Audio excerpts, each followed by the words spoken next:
Sports. We are Baltimore. We are Detroit. Tigers baseball on Fox Sports Detroit is presented by Bell Tire.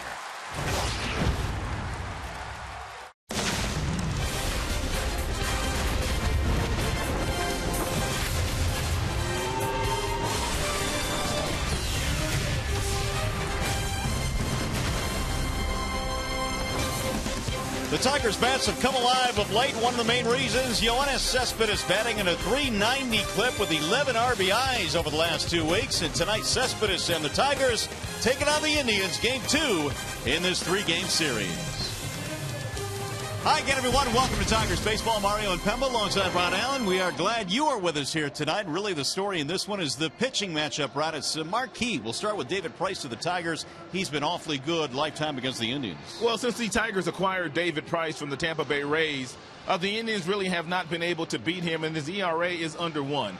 David Price gets it done with an overpowering fastball, and this is what separates him from most left-handers in all of baseball. He has that fastball at 95, 96, but he can hit the glove whenever he wants to. He's also really been pitching inside to a lot of the right-handed batters. That opens up the outdoor corner for the backdoor breaking ball.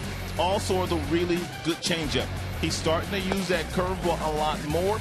He is starting to get a lot more outs with that curveball, and because of that, he has nearly been unhittable in his last 6 outings. He should be awfully fresh out there as well, because in his last outing it was rain short, and it was that game in Cincinnati which was rained out. So he'll be good to go here tonight against the Tribe. All right, his opponent here tonight, Danny Salazar. From the minute he's gotten to the big leagues, I know both you and I have been really impressed with him. Great stuff, and this year having a really good year. You know, he just has to stay away from that one big inning. That's the one thing that kind of gets a lot of the really young pitchers, but he's got lights out stuff. He's got a fastball that gets all the way up to 100 miles an hour. He has had minimal success against the Tigers as well. 6-2 overall this year for Salazar with a 3.56 earned run average. You can see the ERA a little better career-wise against Detroit, just a shade over 3, but he's 2-2. But the one guy that he must stay away from today, that would be Miguel Cabrera. He's the one guy that continues to wear Danny Salazar out. All right, Danny Salazar has been pretty good. He has really good stuff, but now he's going to face the Tigers offense that all of a sudden is red hot again, and they've done great work against the Indians. Well, the Tigers roll in here to Progressive Field, and they play like it's home games all the time. The numbers are simply staggering. It's not just Miguel Cabrera. It's Yoenis Cespedes. It's J.D. Martinez. It's Victor Martinez. And when you add it up, the 8-2 record, 16-run differential, the Indians, they just can't beat Detroit. Detroit's batting average is .325. But take a look a little further back. Since 2011, the Tigers are 54-30 against the Tribe. So they want to continue that trend here this evening. They got to right down the mound in David Price. And they'll try and win their 3rd consecutive ball game here tonight. After a short break, we send you back to the Call Sam Studios. Check in with Justin White. Coming up with this one tonight, boy, the Tigers have been rocking in Cleveland. They'll try and keep the bats going. Tigers Drive next.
Field in Cleveland. The field conditions tonight are presented by Ace Hardware and the Scotts Company. 73 degrees here at the ballpark tonight, 70% humidity, but it is beautiful. It is clear, and we are just about ready for baseball here tonight. Before we start tonight's game, we checked in with Johnny Kane, who has some more on this thing called the perfect sit.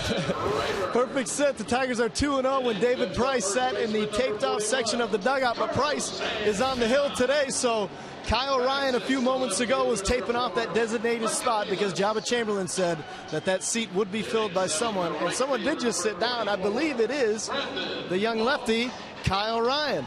Let's take a look. This is live now. Kyle Ryan will have to sit there the entire game. Can't get up for anything until 54 or 27 outs are up there. So we'll send it back to you guys. All right, Johnny, thanks. I hope Kyle Ryan went to the bathroom. That's all I've got to say here tonight. Exactly. All right, buddy, thank you. Well, the Tigers getting set to take on a team that they've really had good success against. Some changes to the lineup tonight. We'll check out the Tigers starting nine presented by the Southeast Michigan Ford dealers. Rajai Davis is going to lead it off tonight for the Tigers, and he will play in right field. Kinsler is batting second at second base. No change there. Likewise, Cabrera at first. Victor DHing. Cespedes is in left field, 3 for 3 last night. Castellanos back in the lineup at third base. Then you've got McCann, Romine, and Ghost rounding it out for the Detroit Tigers. And they are facing the offerings of right-hander Danny Salazar. And Danny Salazar has a big arm. His fastball will get up to 99 miles an hour. He has a 3.56 earned run average. He's seen the Tigers a bunch over the course of the last couple of years. They know that they need to get geared up for that heater, which is going to be in the mid-90s all night long. Let's take a look at the starting defense for the Cleveland Indians. It's presented by Tim Horton. Right to left, they have Moss, Brantley, Aviles in the outfield. Urshela, Lindor, Kipnis, Santana in the infield. Perez is getting another start here tonight. Yan Gomes, their everyday catcher, is battling a little bit of a sore neck, so he's been out for a few games. Is this an absolutely perfect night for baseball or what? It is gorgeous here in Cleveland. Salazar ready to go to work, and here is Rajai Davis to lead it off. He'll look at strike one. Davis, Kinsler, Cabrera in the top 3 spots for Brad Ausmus tonight. And Rajai Davis is 4 for 10, which is good for a 400 batting average. That's why he's leading off tonight and not Anthony Ghost. Davis takes ball 1 down low. 3-game hit streak for Rajai on the road trip, 3 out of 8. And he pulls that one foul way back into the seats, 1 and 2. So Davis, who just recently played in his 1,000th major league game, is leading off while Ghost is bumped down to 9 in the lineup tonight. And Rajai looks at a ball inside. 2 balls, 2 strikes. Salazar also will throw quite a few split-fingered fastballs, and when he releases it out in front, he gets outstanding tumbling action. He also has a pretty good slider to go along with the mid-90s fastball. And he just got Rajai there. First strikeout of the ball game. The Bernstein advantage brings you the pitcher-batter matchup between the Tigers, including Ian Kinsler, and the Indians this year, and you see that several of the Tigers have had really good numbers. Well, not only is Miguel Cabrera wearing the Cleveland Indians pitching out to a 649 batting average, but several other guys have gotten into the act. Iglesias getting a night off tonight. Kinsler will stand in now with 1 out. Ian batting .267 in last night's ball game. Couple of hits. He also had a base on balls. Salazar with a fastball high, 1-0.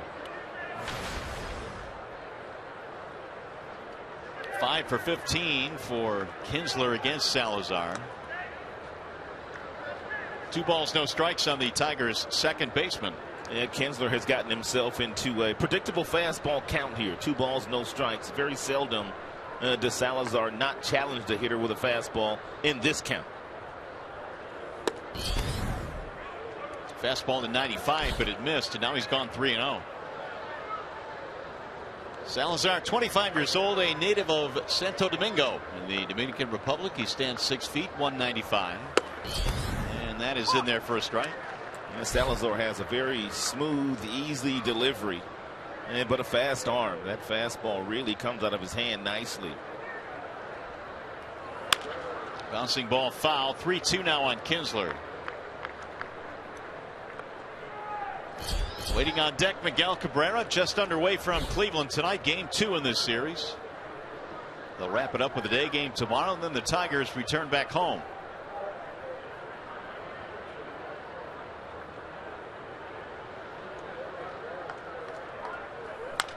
Grounded foul again down the third base line. 3-2 the count stays on Ian. 4 times this year Salazar has struck out 10 or more. He has that capability. A couple of 11 strikeout games, including 1 against the Tigers.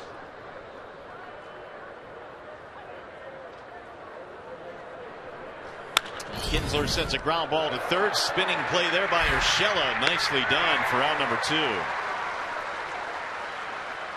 That'll bring up Miguel Cabrera. This kind of says it all when you see Miguel Cabrera's picture on a graphic with the other 3 guys that are going to be on this particular graphic. All time versus Cleveland, minimum 500 at bats.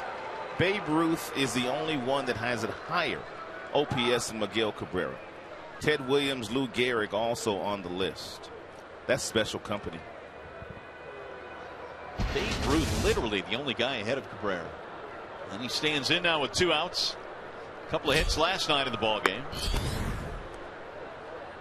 Cabrera also walked a couple of times last night. We might just be looking at the modern day in Babe Ruth. At least that's what Cleveland would tell you. Well, similarities abound in terms of numbers, and I guess the way Miggy goes about the game, always having fun. Again, Salazar behind the 2-0 pitch, and Cabrera fouled it back out of play.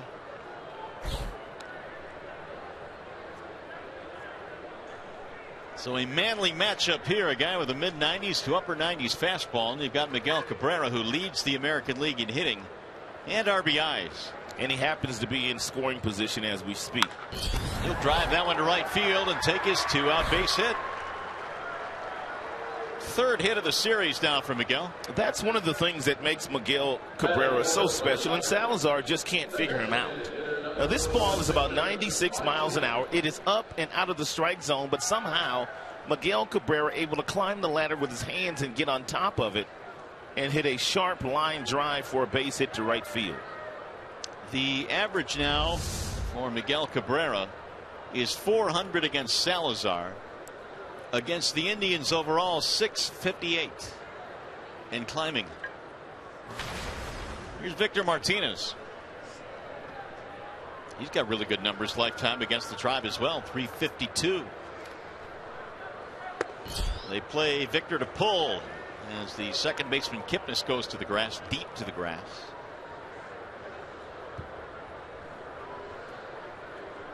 Last night Martinez was 1 for 5. He had a couple of RBIs, hit a ball to the wall in right field to knock in 2.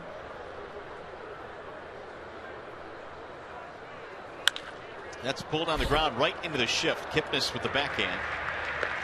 And that'll end the inning. No runs, 1 hit. Tigers stranded a man. Here come the Indians in the bottom of the 1st.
Lineup for the Indians again here tonight. Their starting lineup presented by the Metro Detroit Chevy dealers. Kipnis, Lindor, and Brantley in the top 3 spots. Brantley 337 career versus Detroit. Rayburn, Santana, Vilas, they will man the middle of the lineup. Then Moss, Urshela, and Roberto Perez rounding out the bottom 3. David Price tonight is presented by Family Heating, Cooling, and Electrical. And usually when David Price toes the rubber, he gives his squad a legitimate chance of winning that contest. Making his 15th start here tonight. He has 6 wins. He's only lost twice, and the ERA is 2.5. 88 strikeouts this season already for Price. Only 21 base on balls. He'll throw a lot of fastballs in the mid-90s here this evening with great command. Tigers are 11-3 in games started by Price this year. Kipnis starts it off. 346 batting average.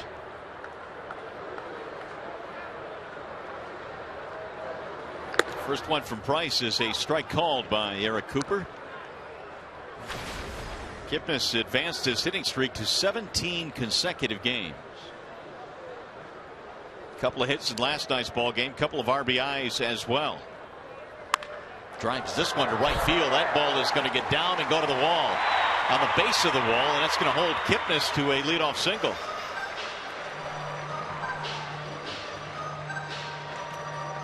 And Jason Kipnis did not waste any time extending that 17-game hitting streak to 18. This ball played perfectly off the wall by Rajay Davis, who does not get a lot of reps in right field. Took it on one bounce and threw a strike.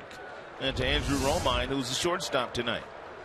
Kipnis now has also hit safely in 27 straight at home. Batting average about 500 in those 27 consecutive games right here too. So here's Lindor, the fine-looking prospect, the shortstop for the Indians. 1 for 3 in the ball game last night. Made a couple of really nice plays on the defensive end at shortstop. Lindor lines this one in the air straight at Cespedes. First out of the inning. Let's take a look at the Tigers starting defense. It is presented by Beaumont Health System. You know that Davis is in right. You know by now that Cespedes, well, he's in left. Ghost, he's in center field. Romine, Kinsler double play combination up the middle tonight. Castellanos and Miggy on the corners. The Tigers have turned a grand total of 68 double plays this year, which is good for 3rd most in the American League. Number 3 hitter now, Michael Brantley, steps in at 294. And well, it looks like the Cleveland Indians will be swinging early and often against David Price. And Kipnis swung very early, as did Lindor. Brantley last night had an RBI, finished 1 for 4. And he looks at strike 1. Brantley this year 4 homers. He's knocked in 36.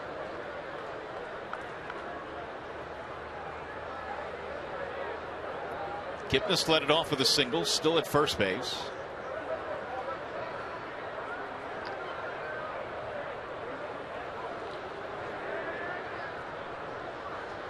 Here's the 0-1. Brantley shoots that one foul, back out of play. 0-2. They tried playing right into the hands of David Price. Every hitter that comes to the plate, he wants you either on base or out in 3 pitches. And that's how David, with regularity, is able to pitch in the 8th inning. He attacks the strike zone like no other left-hander in the American League. He has thrown 5 in this game, all strikes so far.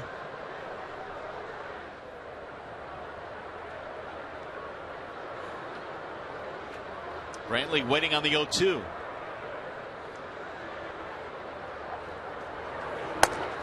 And he missed low and away. 1 ball and 2 strikes. Not only is Brantley a really good offensive player, but he's committed just 1 error in his last 440 plus games. That's a couple years, isn't it? It sure is. Only 1 error in that span.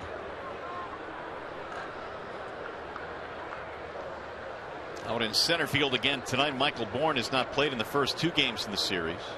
As good as Brantley is defensively, he probably has an opportunity to win a Gold Glove at some point in time, but it's going to be tough if he's jockeying back and forth between center field and left field.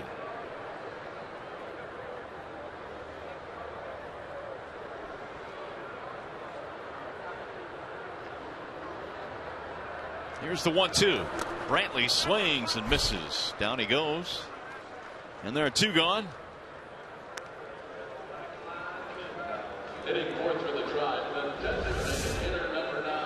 And Price will get you looking for that fastball, and you have to respect the fastball because the velocity goes all the way up to 96, 97 miles an hour, and then he pulls the string on you. Real good changeup buried to the bottom of the zone, and he got a pretty good hitter to swing and miss. Brantley does not swing and miss very often. So with 2 outs, here is Ryan Rayburn, the designated hitter again tonight for the Indians. Just 4 for 22 in the month of June.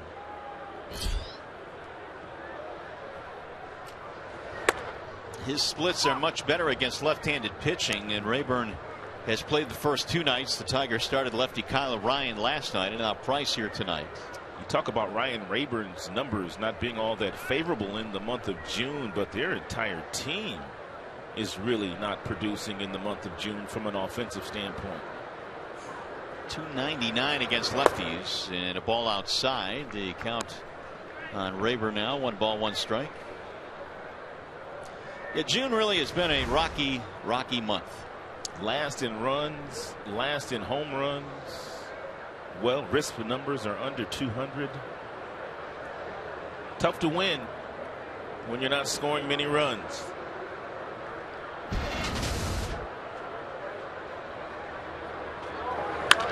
Pulled on the ground and through into left field. A base hit for Rayburn.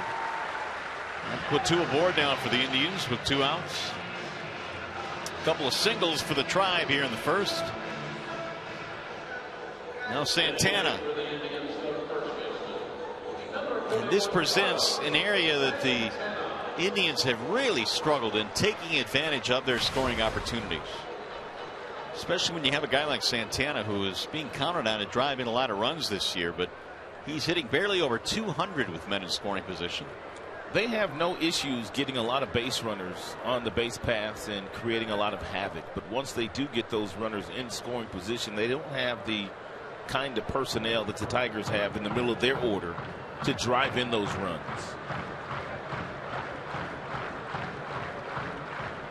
Santana this year has knocked in 33, but batting just .212.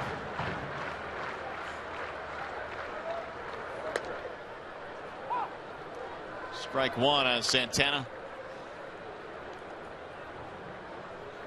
A little bit of success against Price. .292. That's why David started him off with a curveball. It wasn't a very good curveball, but when you're a hitter, you're looking for that fastball on the first pitch. And some pitchers, if they have a knack of throwing the curve over the plate, can get themselves an easy strike. Follow that back up with a 95-mile-an-hour fastball. 1-1. Santana this year has hit 8 home runs.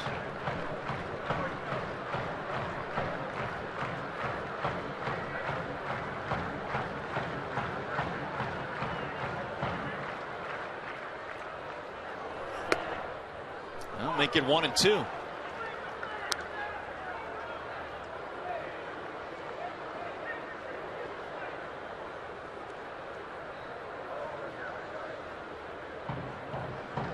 Price has been awfully good in the month of June. A 2-0 record, an ERA just a shade over 1.17. His last start shortened by rain in Cincinnati. That night he was matched up with Johnny Cueto. We were all geared up for a big ball game that night, and the rains came in the middle of the game. Here's a high pop-up, shallow right field. Davis coming in. He's under it to retire the side. No runs, 2 hits, 2 left. We go to the second.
Comerica Bank, raise your expectations of what a bank can be. When it's time, come to Comerica.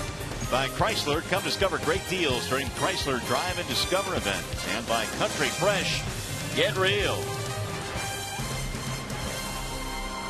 Well, a spectacular night for baseball here in downtown Cleveland. Tigers and the Indians squaring off in game 2 in the series. The Tigers last night put up 13 hits en route to the victory.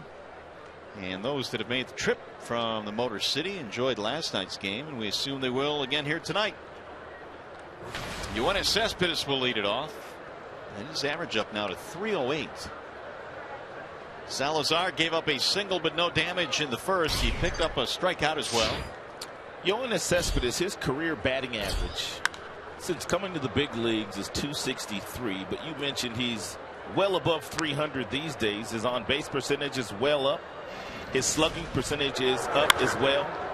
And in last night's game, Trevor Bauer threw him a fastball down at the bottom of the zone, and he hit a line drive over the 375 sign. Last year he knocked in 100. He'll have to pick up the pace a little bit this year. He's on pace for 89 RBIs. Cespedes has hit safely in his last 4. Well, that home run last night, I think, just caught us all by surprise with how quickly it got out of the ballpark. He is starting to gain more and more confidence with his ability to hit the ball the opposite way with every good swing that he drives in that direction. And you got to believe the Miguel Cabrera effect has something to do with that. Not only Miggy, but also Victor and JD Martinez. They all hit in the same group, and all those guys love to hit the ball the other way.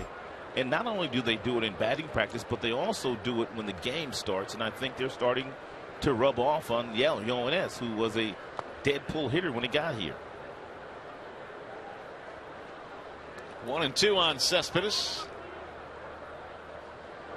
I watched Yoenis take batting practice today because I was going to do a pregame hit on him, talking about his ability to go the other way and how he's starting to do that more. And his first 15 swings were balls hit to right field. Did not go.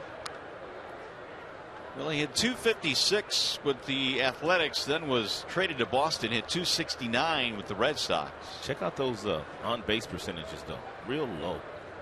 Yeah, 296, 303.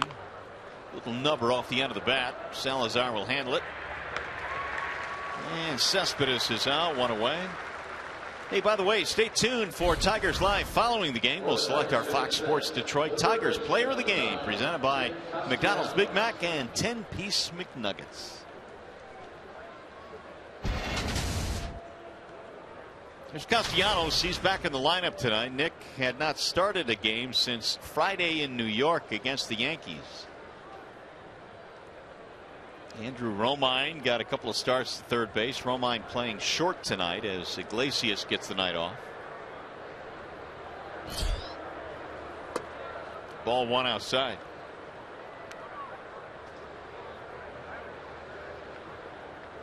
Castellanos has spent some extra time recently with Wally Joyner in the batting cage, hitting instructor for the Tigers, trying to get him straightened out. 1 ball and 1 strike. Nick batting .217 is 0 for 7 on the trip.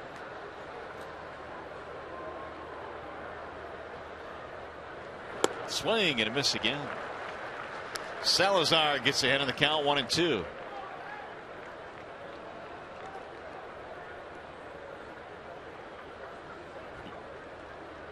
James McCann will be next.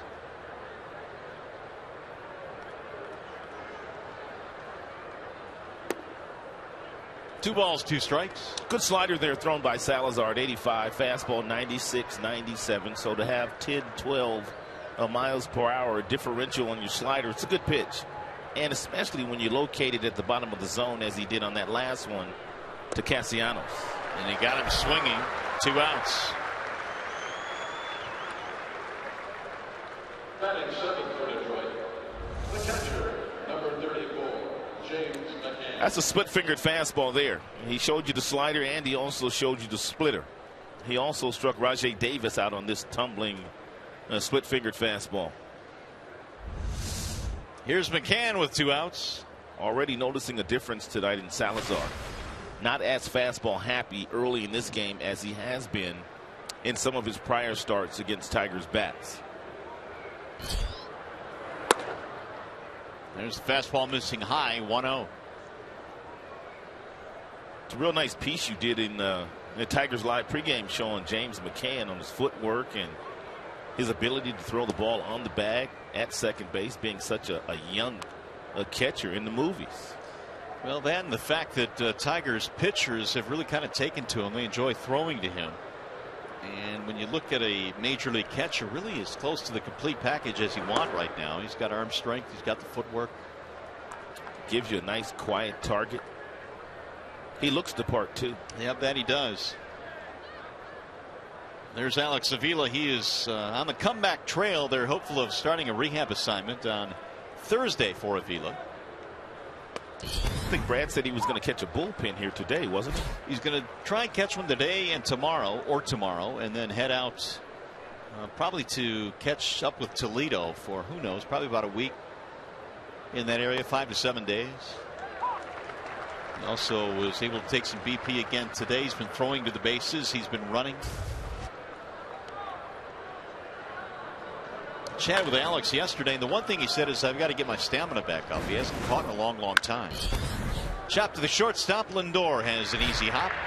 And Salazar has an easy inning. 1-2-3 go to Tigers.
Johnny Kane now, who has more on that perfect sit. Yeah, well, if you're just joining the game here, of course, this is something David Price started. 2 games, the last 2 games that the Tigers won, he has been sitting in the exact same spot in the dugout and unable to move. Well, he's on the hill today, obviously, so they have since had to delegate that responsibility to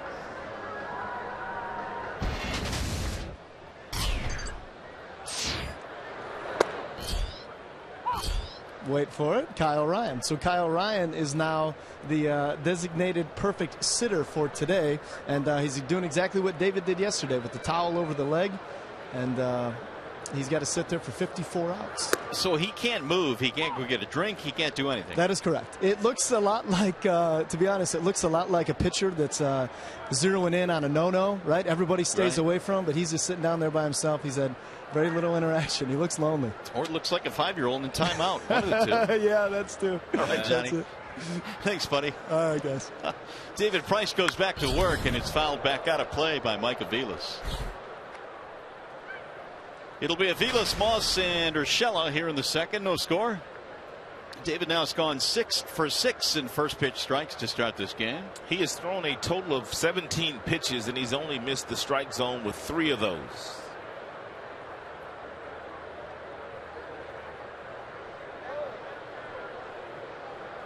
Aviles waiting on the 0-2.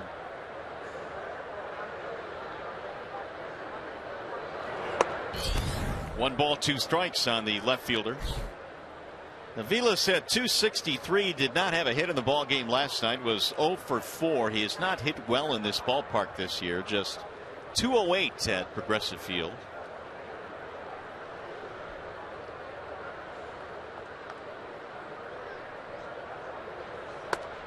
And missed inside.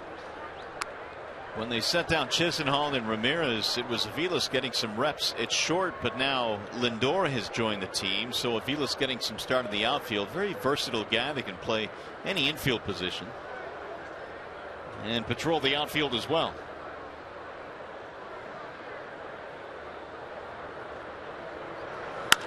On the ground to the shortstop, a step to his right, Romine. One up, one away here in the second. Hey, by the way, it's a Fox Sports Detroit Prize Pack Tuesday brought to you by Meyer. Enter at www.foxsportsdetroit.com to be eligible to win a fantastic prize pack that any baseball fan would love. I was talking to Andrew Romine downstairs. He was leaving the batting cage, taking some swings and getting ready for tonight's game. And I said, "You okay? You playing 4 days in a row?" He said, "My body is tired." He hasn't played 4 days in a row in a long time. Got to go back to spring training. Romine getting an opportunity. Iglesias getting the night off tonight. There's a strike called on Brandon Moss. Moss hit .229 with 11 home runs. He was popping up everything yesterday. He's a fly ball hitter anyway, but he was really getting underneath and most of everything that he swung at in last night's game. They play the shift on against Moss, who right now is in a really bad stretch. He is 0 for his last 20 and 3 for his last 35. And now he finds himself in an 0-2 count.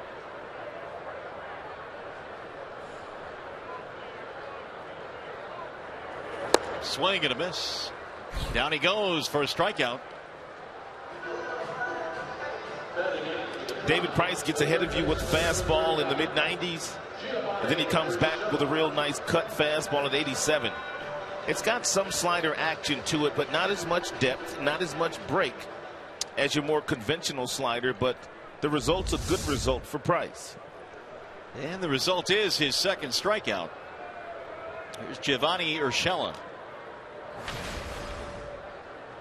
.250 this year for Urshela after being called up from the minor leagues. Ball one low. David's starting to use that curveball a lot more. First 9 starts of the year, he did not throw that many curveballs for whatever reason. And he said in spring training he was going to throw a lot of curveballs.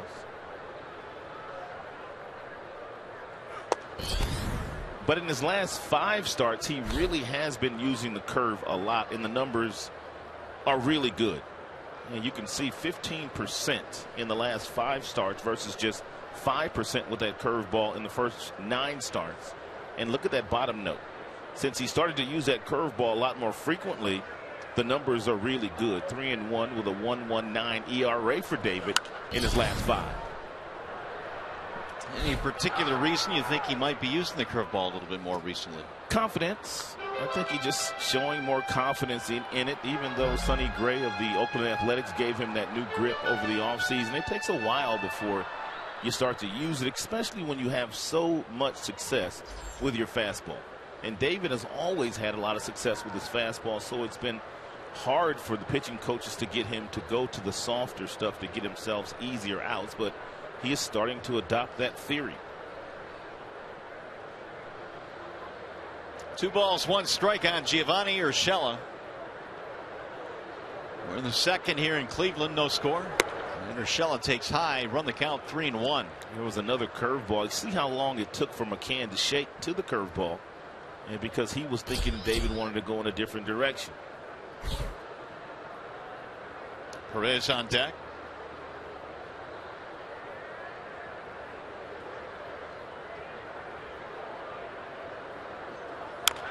Little chopper foul down the third base line. David has the mid-90s fastball. When he really reaches back, he can get all the way up to 97. He's got the changeup. Here's the grip. This was the last pitch. And we've already told you he's thrown some curveballs, and he's also thrown some cutters. So he is really using all of his arsenal really early in this contest tonight against the Tribe.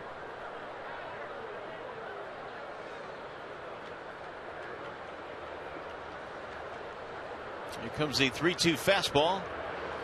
He fought it off on the ground to second base. Easy play there for Kinsler. And it's a 1-2-3 inning for Price. Tigers baseball tonight from Cleveland, presented by Bell Tire.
Runaway start. Fans invited to stay after the game. A fireworks spectacular. For tickets, call 866-66-TIGER or check it out online as well, tigers.com.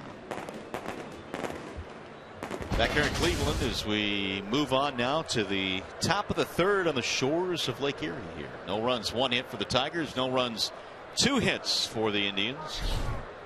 Single by Cabrera is the only hit so far against Salazar. It'll be Romine, Ghosts, and then Davis for Detroit. 276 for Romine, who swings on the first and drives into the air deep into right field. On the move is Moss to the wall, and that ball is going to go. It's a home run for Romine. His second on the road trip. He hit one in New York, and now here in Cleveland. The one he hit in New York, he hit that one right-handed, this one left-handed off Salazar, who got a fastball up in the strike zone. And look at that big smile that Romine has on his face. He doesn't look tired to me. That's his second of the year. That'll give the Tigers the early lead here. A solo shot off Salazar. Just enough over the right field wall.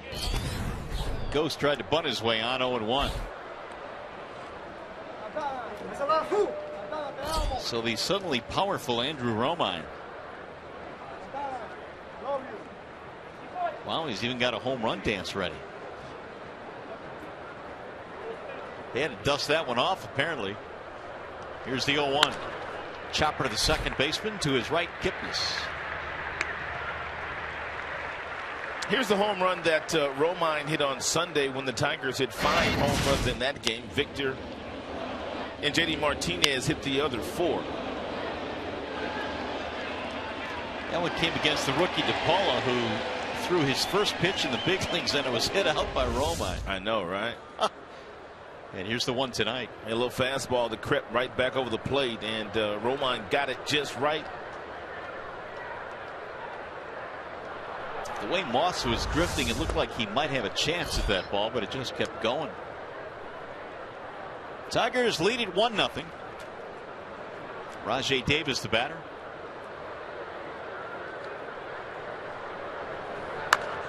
Davis chops one foul.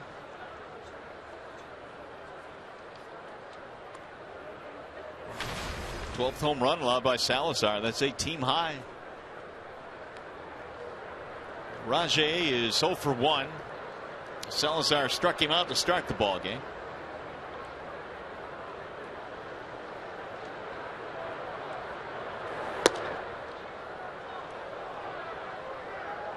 Davis is the co-leader in the American League in triples. He has 6 along with Kevin Kiermaier of Tampa Bay. Look out back into the camera well quickly. Ooh, that thing came in hot. That's where John Keating got smoked, right? Yeah, was it last year? I believe it was here in Cleveland.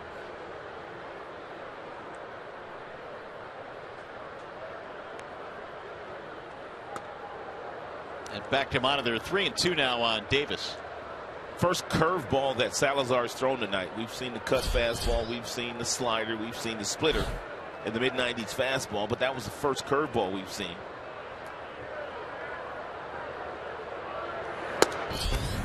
Off the plate, it's a walk for Davis. Tigers have a 1-out runner now. By the way, just a reminder as you enjoy a cold one to look forward to Miller Time later in tonight's game, brought to you by Miller Lite. Yeah, Rajai Davis will be trying to steal a base here. He'll be trying to get himself down in the scoring position. He's done it 14 times this year, caught only 3 times. Kinsler stands in.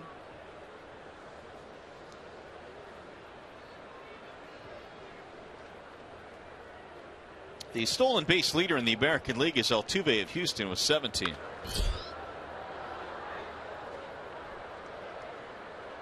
Salazar pretty quick getting the ball to the catcher Perez, so if Rajai Davis is entertaining the thought of stealing, he needs to get as big a jump and as big a lead as possible to ensure that he can make it there safely.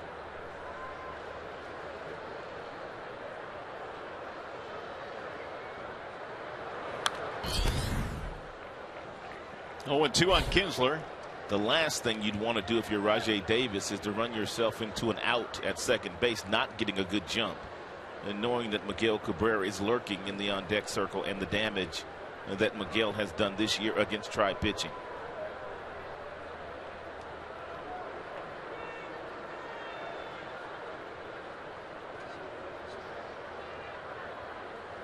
Swing and a miss. Kinsler is out on strikes. Third strikeout of the game for Salazar. Here's our T-Mobile game changer. As Cabrera strolls in. The American League batting leaders this season. Cabrera at 352. Kipnis is on his tail. Fielder is there as well at 340. And Iglesias, not playing tonight, is also in the top 5.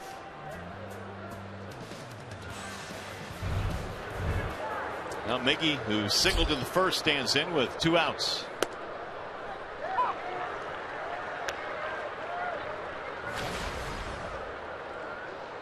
Cabrera now is 3 for 4 with a couple of walks in this series. He sits safely in 10 of 11.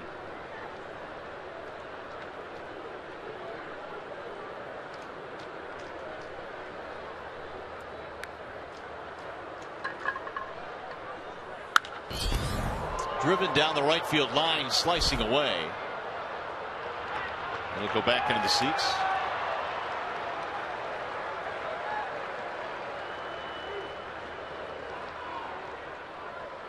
Well, Cabrera now has reached base safely in 28 straight in this ballpark. That's amazing.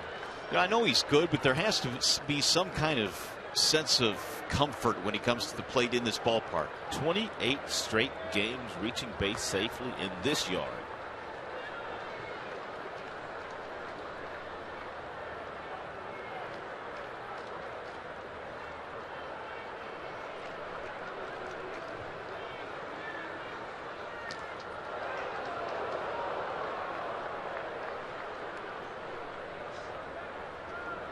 Salazar allowed the home run to Romine. Got a runner aboard with 2 outs and dealing with Miguel Cabrera, although he has him in the hole 0-2.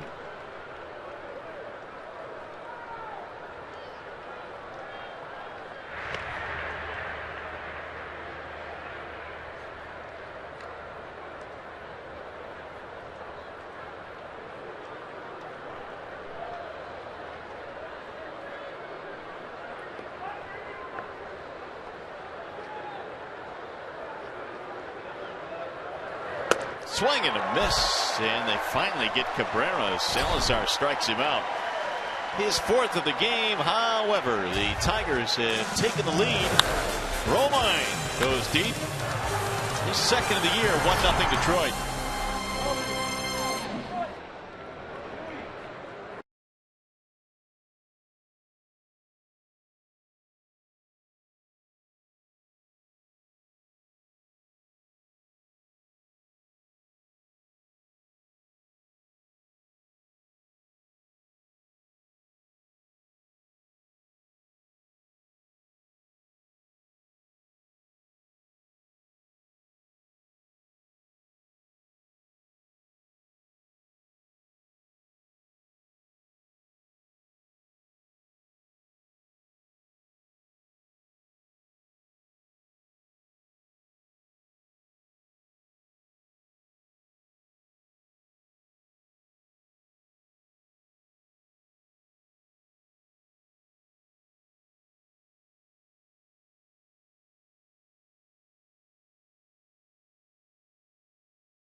Of the year, 2nd on this road trip, as a matter of fact.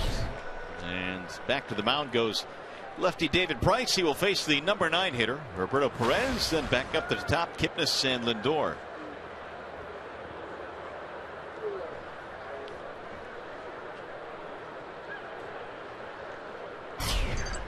Price got him 1-2-3 in the 2nd. Keep up a couple of singles, but no damage in the 1st inning. And Perez looks at a strike on the outer edge. Yeah, another one of those slow get me over curveballs at 79 miles an hour thrown by David. A couple of hits, including a homer in last night's game.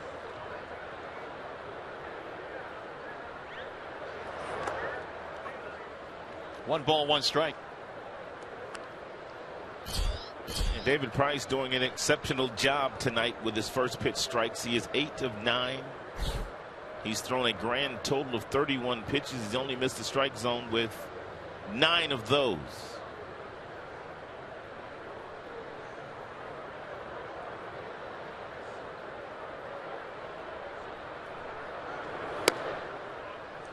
When you go up against David Price, you know that you have to pack a lunch. You also have to have some snacks, because usually he's going to be out there for a while. 7, 8 innings. Already some complete games this year as well. What kind of snacks did you pack? We've got plenty of snacks up here. I'm talking about the Cleveland Indians. Oh, okay. Look out, that's line to right field. Going to go to the corner, extra bases perhaps. Rajay gets to it. Perez on his way to 2nd. He'll get in there sliding with a double. Perez hits the ball awfully hard the opposite way.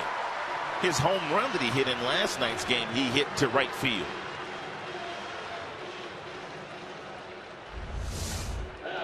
Got a nice little leg kick. When he gets that leg back down on the ground, that's when he's able to rotate those hips, and that allows that really good bat speed to come through the zone.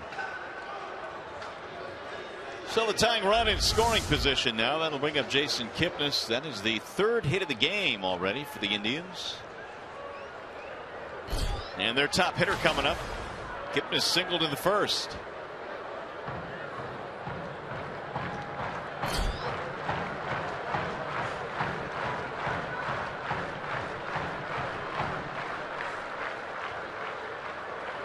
Swing and a miss. So an 18-game hitting streak now for Kipnis ties Chris Colabello for the highest this year in the American League. Kipnis, though, has the longest active streak. And that home streak now has gone to 27 straight games, which he's hitting .495. It's so unfortunate that they cannot get anybody else to help Kipnis here at home, because they have one of the poorest home records in the major leagues. Only the Milwaukee Brewers are worse at home than the Cleveland Indians. Kipnis showing bunt there. Now he's down in the count 0-2. I don't know where he thought it was, but it looked like it was a pretty good pitch. Yeah, it was in the strike zone.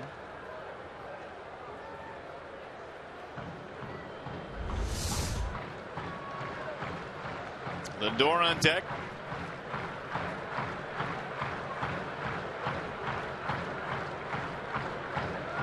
Tigers 1-0 lead in jeopardy here after the leadoff double by the number 9 hitter Perez.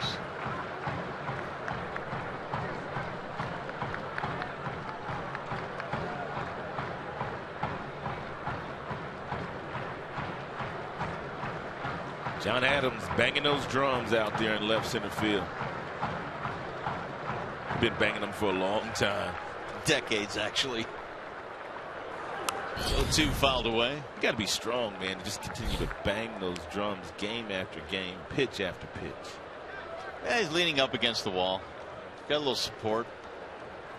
The drum looks like it's seen better days. Yeah, it looked like it used some some paint or something. Or a new drum.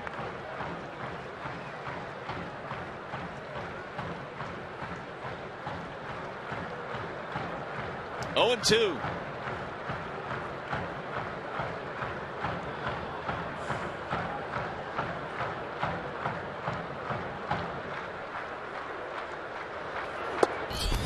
Ooh, he just missed. Price with a 95-mile-an-hour fastball. He tried to dot it there, and he just missed it. Or did he? Price thought it was a strike. Eric Cooper, as the on-plate umpire, did not give him the call. Kipnis got the benefit there.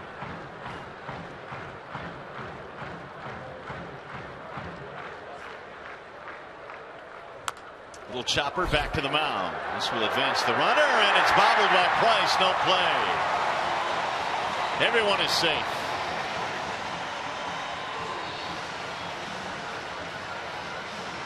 Even though Jason Kipnis has good speed, even though he's running down the line, if you're David Price, nothing can happen. Absolutely nothing can happen unless you pick the ball up cleanly. Tried to turn his feet too aggressively to make sure he was in a position to throw Kipnis out, and he was not able to handle the ball.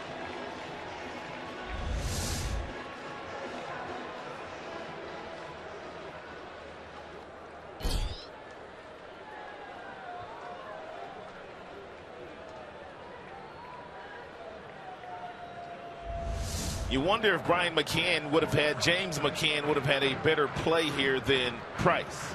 It doesn't look like James was all that aggressive, but getting another look at it, he could have very easily called off David. So the Indians are in business now. Here's Lindor. Good stop there by McCann.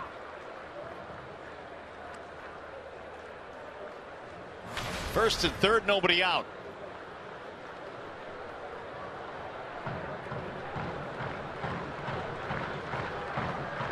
So Kipnis now 2 for 2. They've ruled that an infield hit. Lindor hit a ball hard to left field his first time up.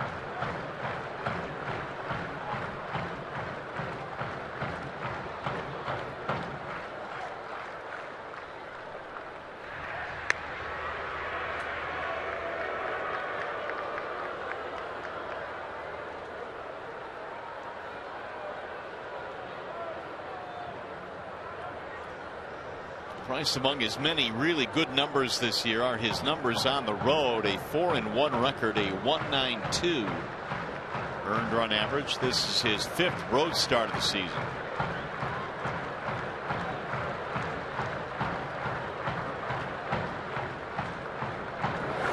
Lindor shoots one foul down the right field line. 1 ball and 1 strike on the rookie shortstop. Only 21 years old, was called up on the 14th of June while the Indians were in Detroit on the last Tigers homestand.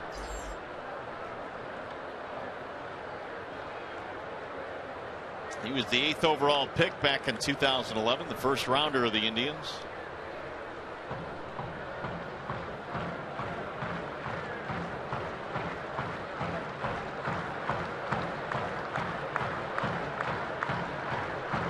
And the 1-1 to right field on a line. Davis measures it. Runner will tag. Throw to the plate coming home, and he is safe at home plate. Perez able to score. Sac fly for Lindor. He'll get an RBI.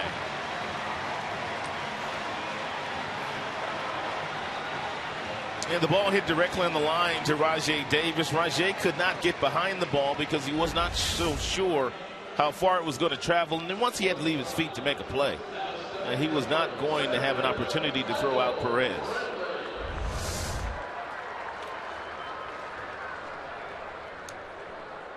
First out of the inning, and Lindor gets his 3rd RBI. That'll bring up Michael Brantley. Each team with a run here in the 3rd. Brantley struck out against Price in the 1st inning.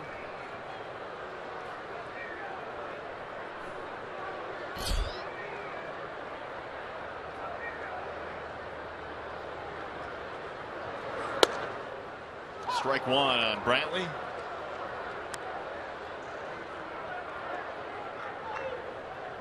Michael this year came in batting .320 versus left-handed pitching with 19 RBIs this season.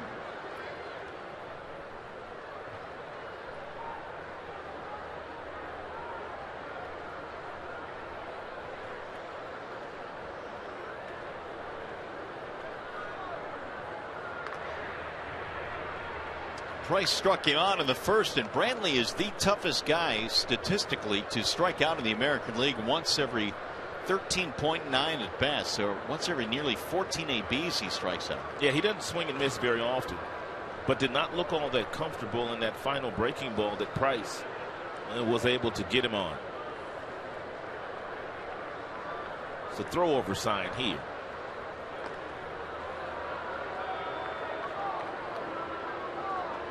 Jose Iglesias also on that list of toughest guys to strike out. In fact, he's 2nd, right behind Brantley. Boy, Albert Pujols starting to heat up now, isn't he? Albert Pujols should make the All-Star team this year. We've been talking about the logjam at first base. Might as well add Albert to that logjam. He's having a superb season and really a tremendous month of June.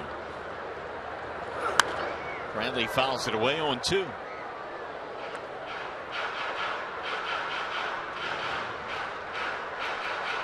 Price gave up a double to Perez to start things off. Infield hit for Kipnis, and then a sac fly by Lindor. This is already the 5th 0-2 count of the night tonight for Price against Tribe batters. It makes it awfully tough for you to hit and to score a lot of runs when you're continuously behind a very talented pitcher like David.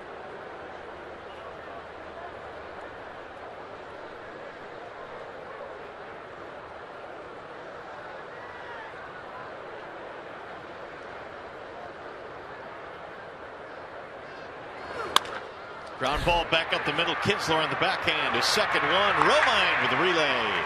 And a double play. 4-6-3, and the Tribe settles for 1.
here in Cleveland. Hey, this Thursday the Tigers host the White Sox, and don't forget it's a 1:08 start on Thursday.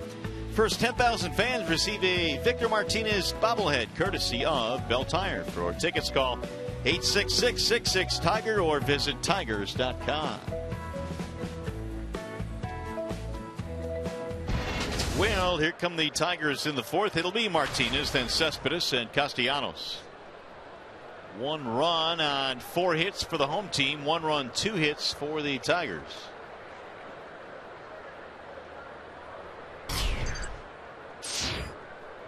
Martinez grounded out right into the shift his first time up. Right at Kipnis, who's playing in short right field. Salazar stays away, 1-0.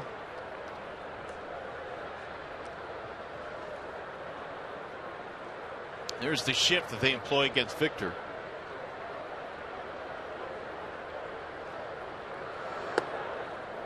Salazar came into this game second in the American League, averaging a little over 11 strikeouts per 9. He is trailing Chris Sale, who's having a spectacular year.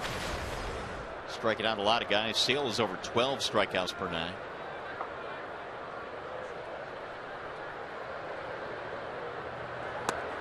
That'll miss inside. 2 balls, 1 strike.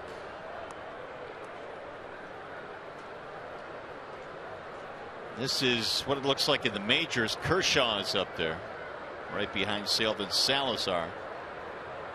There's Archer on that list as well. Some really good pitchers on that list. Salazar last year threw his first complete game shutout against the Tigers. Last September he struck out 9 in 9 innings.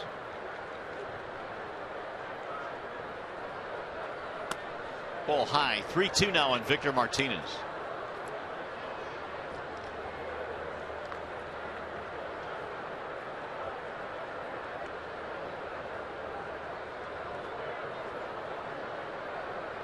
Now the 3-2. Drilled to right field. Ball is hit well. Moss going back. He's going to look up, and it's off the top of the wall. That's in play. Back to second goes Martinez, and the throw a little bit late. It's a double, and it very nearly went out just below that yellow line in right.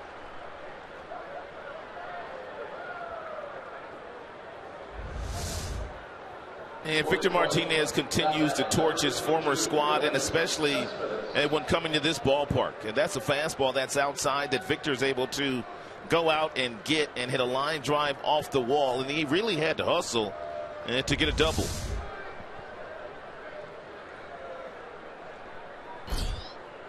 This is the first Tigers at bat with a man in scoring position as Cespedes digs in now. It's like night and day. And Victor Martinez, before going on the disabled list on May 18th and spending about a month on the DL before coming back. He's turning on some balls now, batting left-handed. Well, I think the Tigers saw it every now and then before he went on the DL. They just didn't see it consistently because Martinez was still hurt, but now he appears to be healthy. And looking like the Martinez of last year.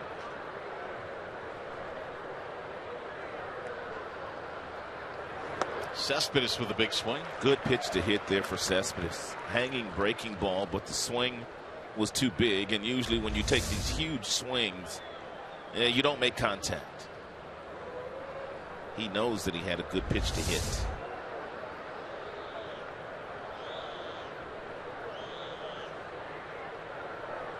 Here's the 0-2.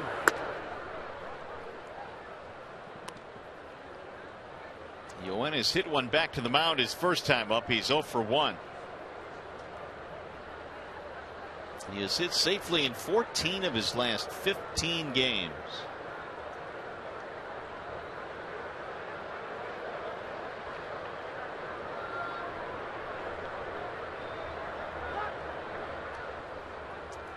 Time call down. Perez is going to go out to the mound.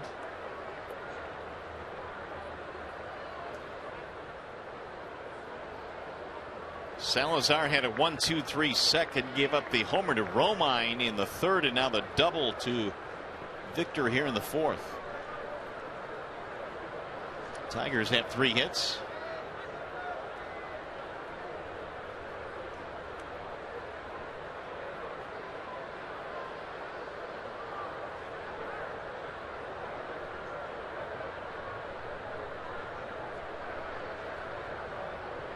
Here's the 1-2.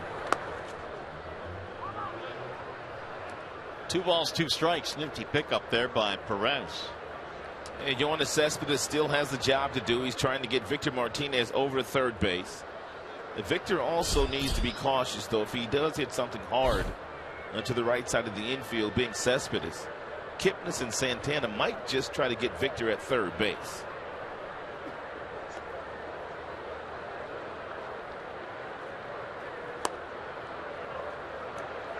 So he's gone full now, 3-2.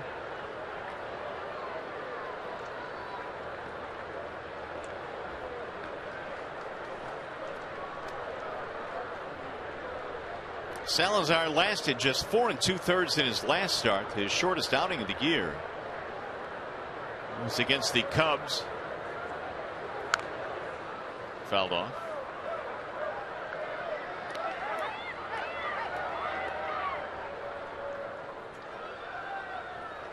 Jerry Francona's team just has not played all that well here in their home ballpark this year. They are 14-22 here at Progressive Field, and Tito in his 3rd season as the Indians manager.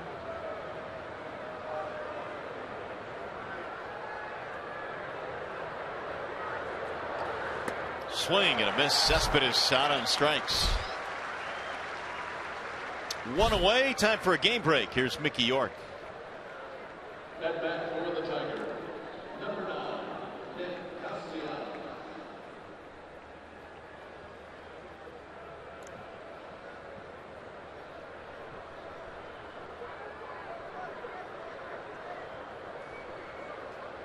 All right, Mick, the Rays coming in with a 1-game lead over the Yankees, 2 up on Toronto. That's a pretty competitive division. And Baltimore in 4th place, but only 2.5 games back, and 4 of the 5 teams are over 500. The Rays doing it with their pitching. And of course, Archer is a big part of that. Castellanos struck out in his only at bat back in the 2nd.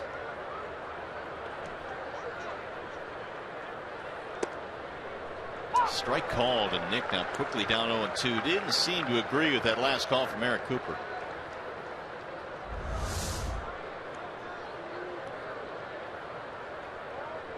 Just in the bottom part of the strike zone. Yeah, that's about as low as you can go.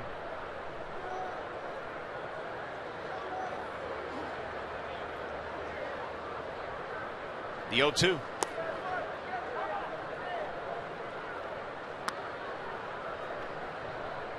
Castellanos now is 0 for 8 on the road trip, making his first start since game 1 in that series against the Yankees.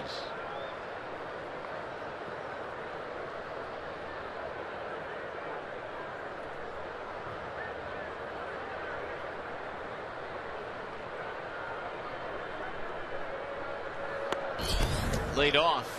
And the count evens now 2-2. That 95-mile-an-hour fastball, Salazar hoping that he would chase, but he wouldn't. And not only did he lay off that fastball that was up on that particular pitch, but on the previous pitch, it was a split-fingered fastball at the bottom of the zone that Castellanos was able to lay off of.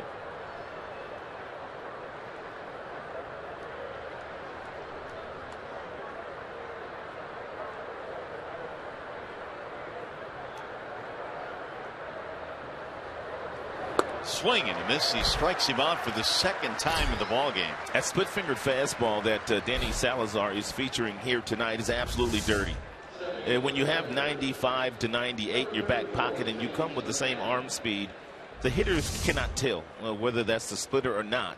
And that's why you're seeing so many awkward swings on that pitch. All 6 of the strikeouts for Salazar are swinging here tonight. So Salazar trying to strand that leadoff double. Martinez still at second. Here is James McCann, who bounced out in his only at bat.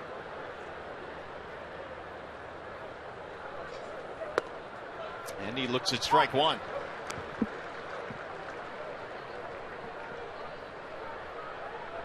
Salazar about to throw his 70th pitch of the night.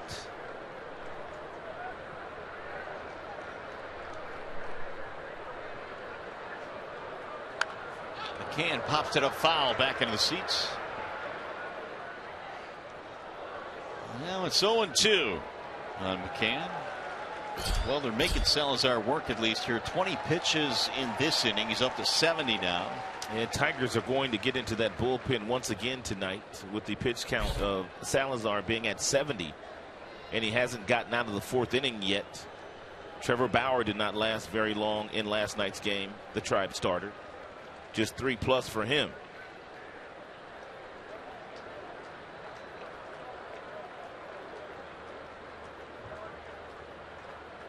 Here's the 0-2.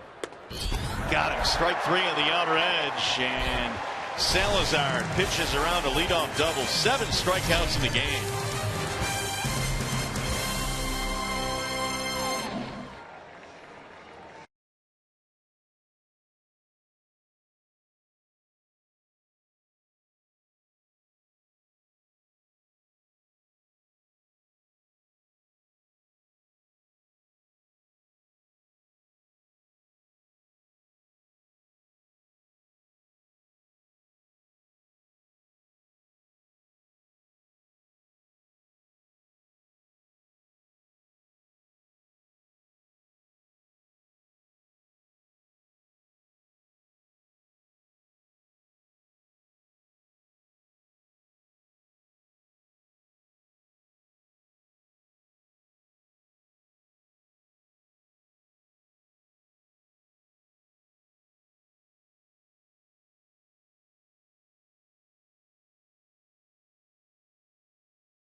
Who just punched him out to end the top of this inning. Here's Fox Tracks in the look at that last pitch. Absolutely nasty fastball in the mid-90s on the black outside. Nothing McCann could do. And so here is Ryan Rayburn to start things off. Rayburn, Santana, Vilas. Ball 1. 1 run on 3 hits for Detroit. 1 run, 4 hits for the Indians. Rayburn had a single in the first. And he looks at a ball outside and low. 2-0. 1 for 4 in the series for the former Tiger, Ryan Rayburn. He's been a pretty good pinch hitter this year for the Indians. 7 pinch hit RBIs.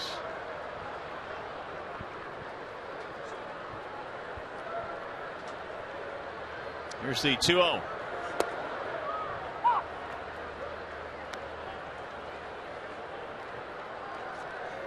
Price 10 of 13 in first pitch strikes so far in this game.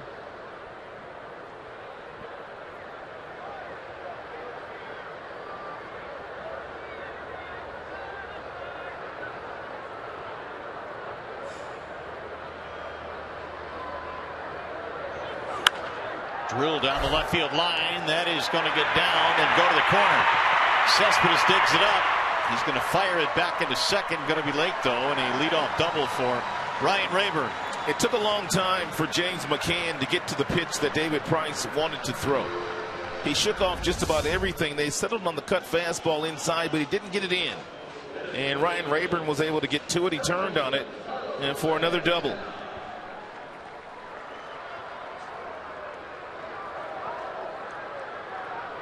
So the Indians now have their 5th hit, and the second consecutive inning now. The Indians have led off with a double. And 3 of the 4 innings they've had the leadoff hitter on base here tonight. They were able to get that double in the last inning. It was a double by Perez, and he scored later on a sac fly. Now Santana, who flied out his first time up. Ball one outside. Santana this year has hit in the 2 spot, the 3 spot, 4th, and 5th. He is 5th here tonight. There was a while in which Terry Francona put him 2nd in the lineup because of all of the walks that he gets. 2nd in the league in base on balls coming into play tonight.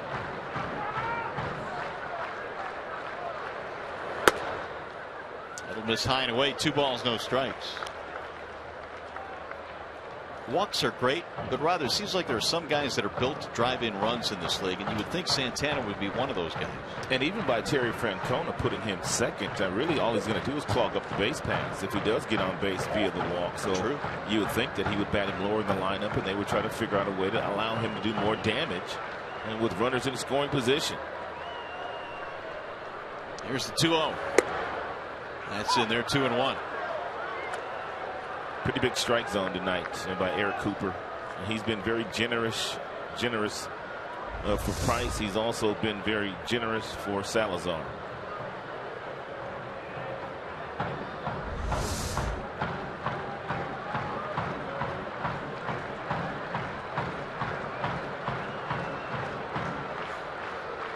And the 2-1. Now it's 2-2. Real nice pitch there. No doubt. And Santana looking for a fastball, and Price threw him a changeup, and he froze him. Superb pitch.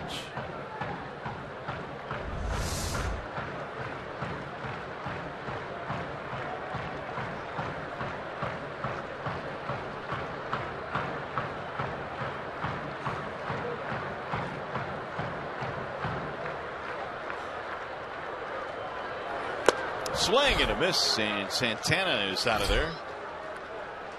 First out of the inning, and for Price it'll be his 3rd strikeout. Big out there. It'll keep Rayburn at second base. It'll bring up Mike Aviles.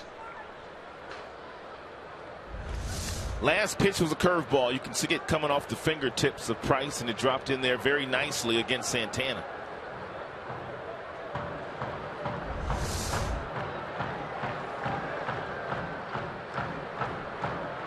Salazar was able to pitch around a leadoff double in the top of the inning. We'll see if Price can do the same.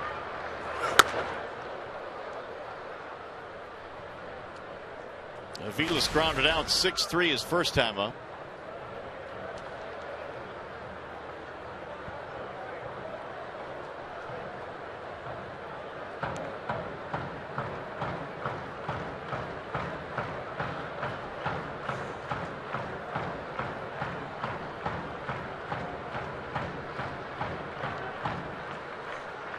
Here's the 1-0. 2 balls, no strikes. Price fell behind 2-0 on Santana before getting him. I don't know if Price is thinking along these lines, but there is a base open. Aviles is a right-handed batter. Moss is struggling. He's a left-hander in the on-deck circle. Then you have the rookie Urshela following Moss. He might just be pitching around Aviles. We'll see, though.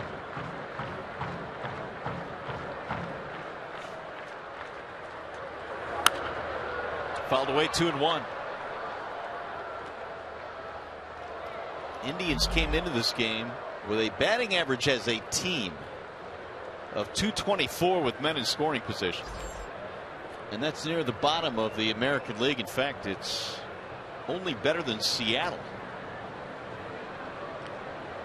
So they are 14th out of 15 teams in runners in scoring position batting average.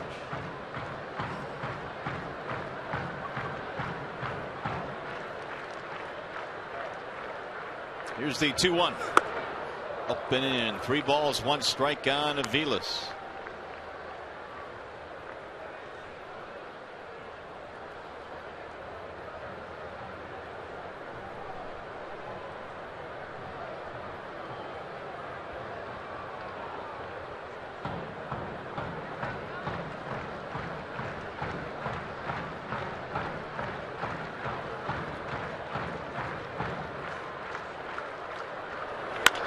Drilled to left field, base hit. Rayburn will stop at third as Cespedes gets to it. No chance for him to score. It's a single for Aviles, and now first and third. Aviles was looking for the fastball in the 3-1 count because you have to respect 95. But David Price elected to throw him a changeup, and that sped the bat up of Aviles. He was able to get out in front of it and hit that ball extremely hard, right past the diving Andrew Romine. So the Indians are in business here in the fourth. Runners at the corners, only one out. We'll bring up the left-handed batting Brandon Moss.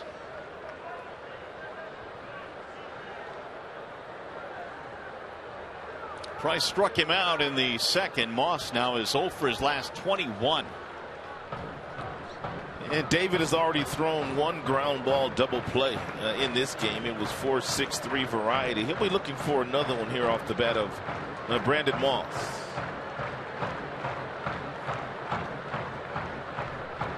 Moss did come in, though, pretty decent against left-handed pitching, 261.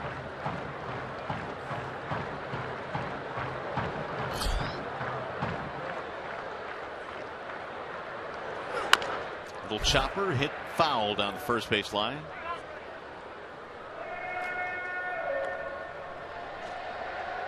Here are the numbers against Price for Moss: 1 for 7, but 5 of those at bats resulting in a strikeout.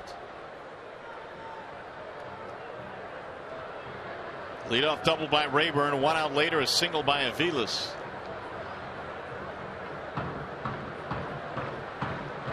Price methodically trying to work himself out of this 4th inning jam.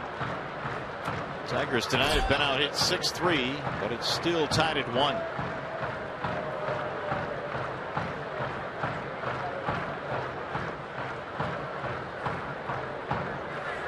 Swing and a miss. 0-2 now on Moss.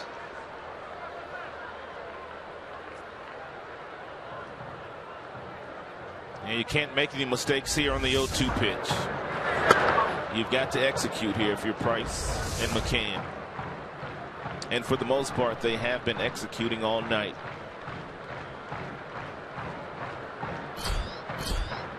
$60 now for Price, 41 strikes, 19 balls.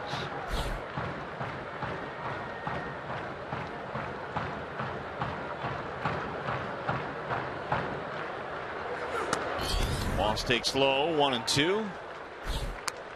Moss had a really good year last year, but most of his damage was done in the first half. He had a poor second half. 21 home runs prior to the All-Star break last year.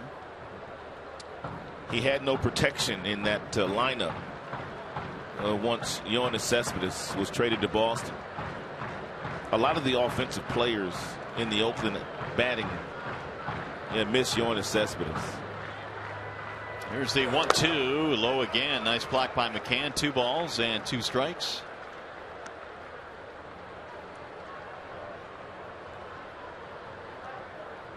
Giovanni Urshela waiting on deck.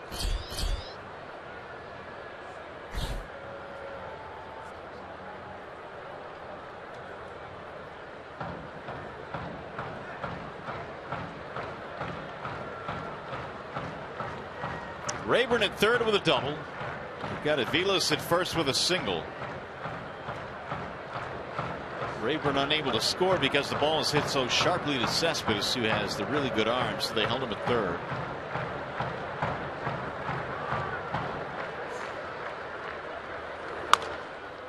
And Moss got a piece to stay alive. And Price has thrown a lot of stressful pitches in the last couple of innings.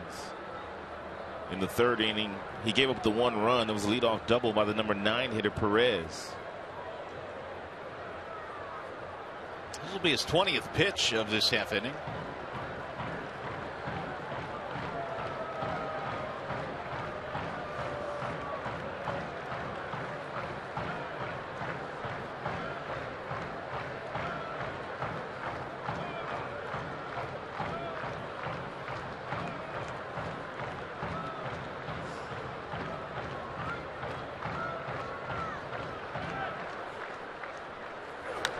And another foul as Moss stays alive. Just got a piece of that one, barely. 2-2 the count stays.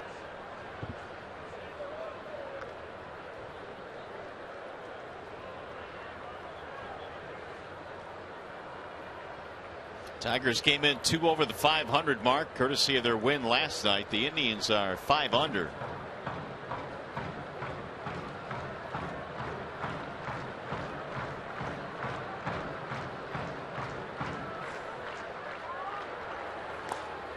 Now all of a sudden the count's gone 3-2. So he had Moss where he wanted him, but now it's a full count. Also decision time for Terry Francona. And does he dare allow Aviles to take off from first base with Moss in the batter's box going up against Price? Price, although only a few strikeouts here this evening, he has the ability to strike out Moss, and if he does strike him out, then Aviles would be a dead duck at second if he's on the move. That would carry a lot of risk.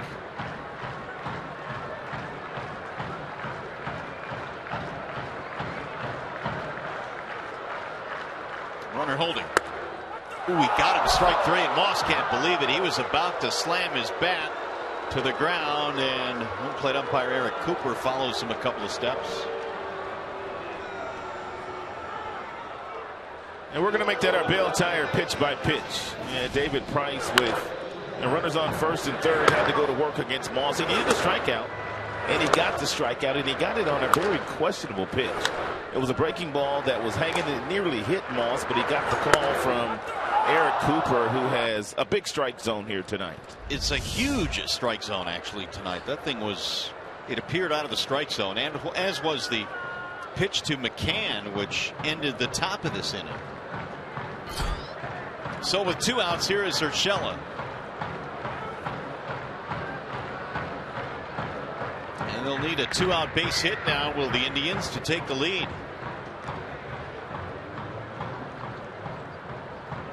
A 22-pitch inning here for Price. Still needs 1 more out. Urshela bounced out his first time up.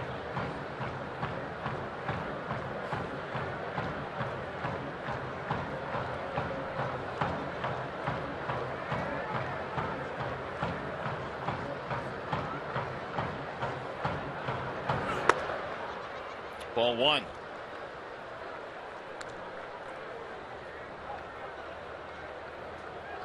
Urshela with 4 RBIs since his call up. He's playing third base in the absence of Chisenhall, who was sent down.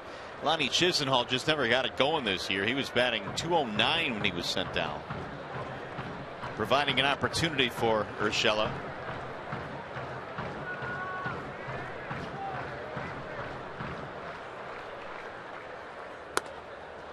High 2-0.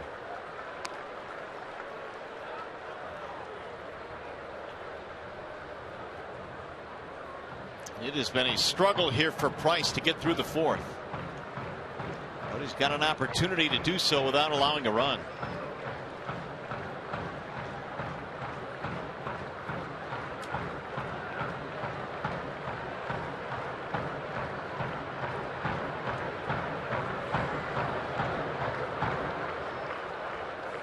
Here's the 2-0. 3-0 on the number 8 hitter, Giovanni Urshela. Perez waiting on deck. He already has a double in this game.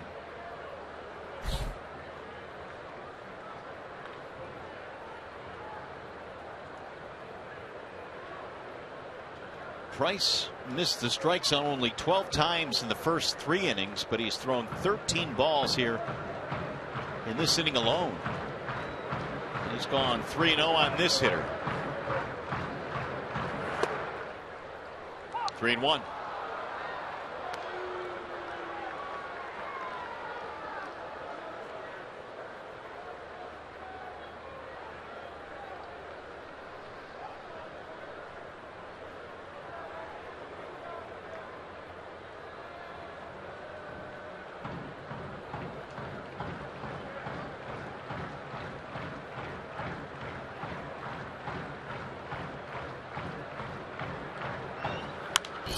Drive that one back out of play. 3-2. Rod, as a hitter, when you see a strike zone that is as large as it is tonight, what does that do to you? I mean, do you tend to maybe expand your strike zone? Not until you get 2 strikes. But once you get 2 strikes on you have to be cautious of the fact that the strike zone is a little bigger than normal. And if you don't want to get called out on the 3rd strike, then anything that's close you need to at least try to foul it off. But you don't do it early in the count. You don't expand early. You still wait for a mistake. But once you got 2 strikes, then that's a whole nother ball game. Now 3-2. Oh, change up here.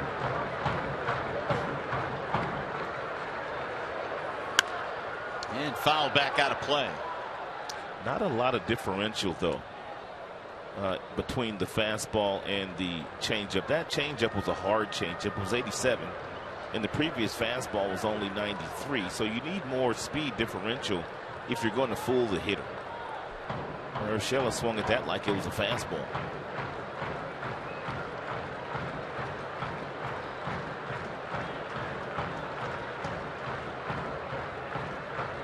All of a sudden, the Price pitch count is up to 72.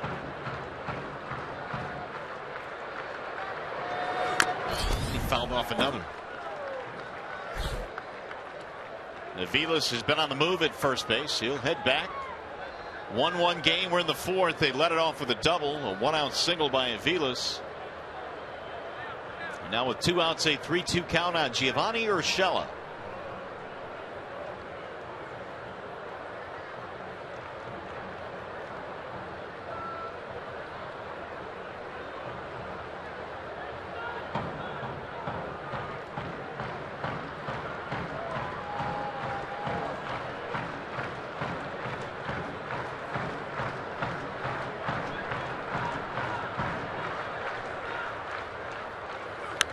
Another foul back out of play, and so Urshela giving Price fits.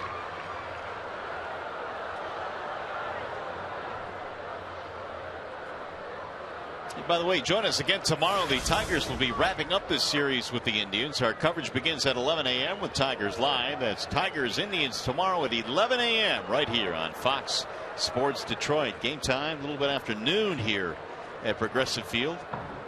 They will wrap up this series before the Tigers head back home.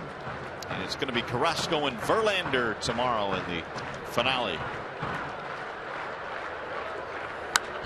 Another foul back out of play. Man, oh man. So this alone has turned into a 9-pitch at bat and 5 straight foul balls by Urshela. The Moss at bat was quite a lengthy at bat as well. Yeah, that was an 8-pitch at bat, and now you see 31 for the 4th inning, which has raised his pitch count to 75. Well, if you're the Cleveland Indians, you're doing exactly as you want to do. You want to make sure David Price doesn't pitch 7, doesn't pitch 8 innings here tonight, and driving that pitch count up with some quality at bats the last couple of innings. Drill toward left center field. That ball is hit well, and on the move is Goetz to run it down. Well, after that long, lengthy duel, the Indians come away with nothing.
About the Sam Bernstein Law Firm, official legal services sponsor of Fox Sports Detroit.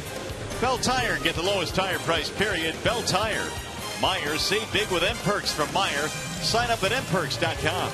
And by Chevrolet, find new roads. Lights on here at Progressive Field in Cleveland. It's a 1-1 ball game here as we go to the top of the 5th.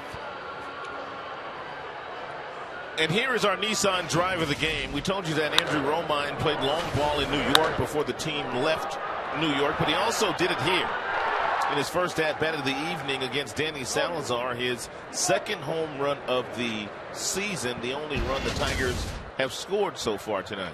Indians got a run in the 3rd on a sac fly by Francisco Lindor. That's been it. 1-1 as we go to the 5th inning, and Romine leads it off, then Ghosts, and then Davis.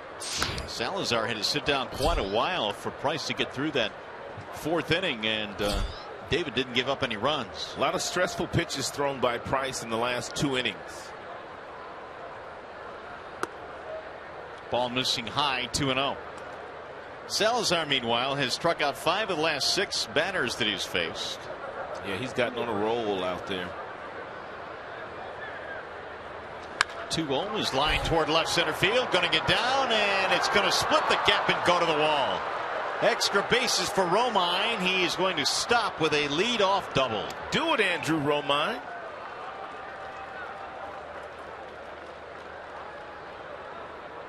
Second extra base hit of the night for Romine. When you fall behind Salazar, you're guaranteed to get a fastball 90% of the time when the count's 2-0. Romine knew that. He whistled the ball up the gap in left center field. Nice effort by Aviles. But he wasn't able to slow it down, and Romine wisely held up at second base, not trying to stretch that double into a triple. 3rd straight inning the Tigers have gotten the leadoff man on. They also had a leadoff double in the 4th, but couldn't get him in. And now Ghost stands in, looks at ball 1. Yeah, bunt is in order here for Anthony Ghost. You got a runner on second base. You got nobody out. You got to make sure you at least get Romine over to third base. So if bunting is the best way to do it, then why not do it? Anthony grounded 4-3 in the 3rd. Ball inside, and again, the right-hander's gone to 2-0. One sack bunt this year for Ghost. 3 bunt base hits.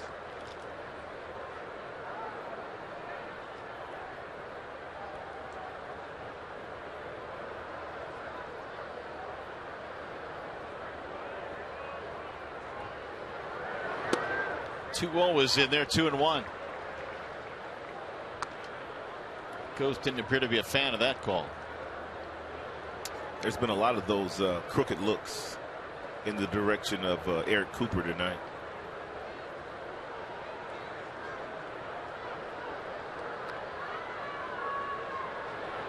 Swing and a miss. Awkward swing at that. And good slider thrown by Salazar. He needs a strikeout. He wants a strikeout. He already had 7 of those this evening. And slide piece right in your living room.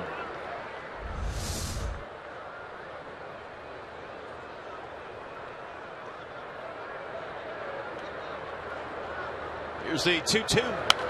Slap back out of play. Ghost says 11 RBIs this year. His only home run has come against the Indians.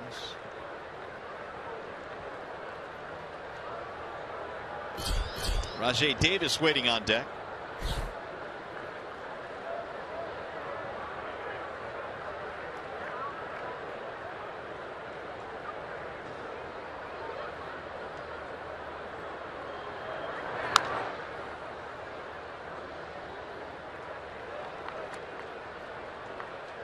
So Salazar now has reached 80, and we're only in the 5th inning. The bullpen's likely to become a factor in this game before it's over on both sides.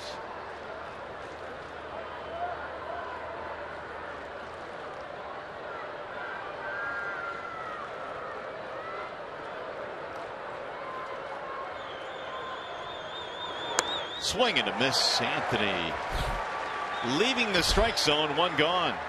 That'll be 8 strikeouts now for Salazar. Stepping to the plate for Detroit, right fielder Rajai Davis. Tigers so far 0 for 4 with men in scoring position. Here's Davis to try and change it. Had a base on balls back in the third.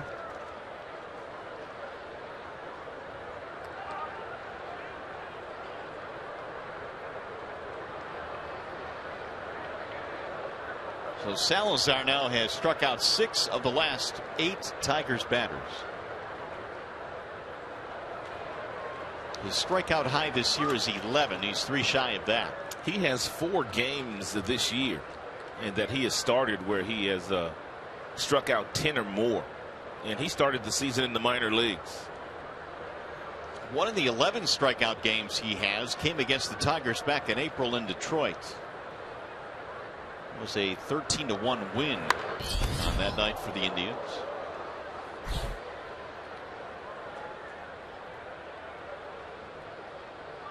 Davis in the leadoff slot tonight with Ghost batting in the 9 hole. 1-1 score. We're in the 5th. Tigers stranded the leadoff double in the 4th. They've gotten another one here in the 5th inning.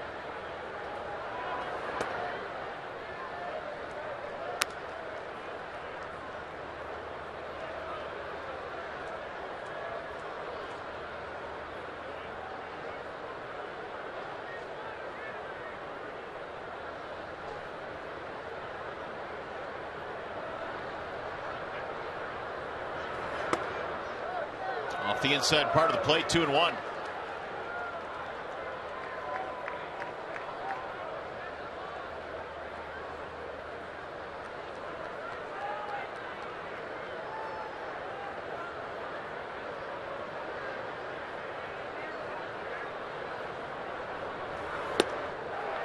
Two and 2 on Rajai Davis. A real nice slider thrown by Salazar on a fastball count.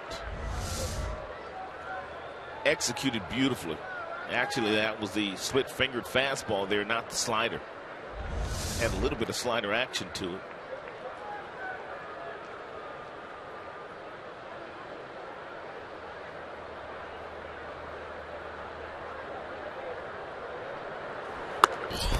Held up, didn't go. Full count on Davis now, 3 and 2.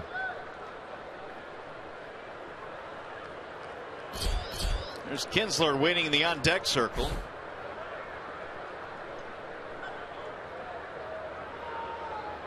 Salazar in his last start threw 85 pitches, but he was out after 4 2/3. It's fouled back out of play. Came in with a 96-mile-an-hour fastball that Davis spoiled.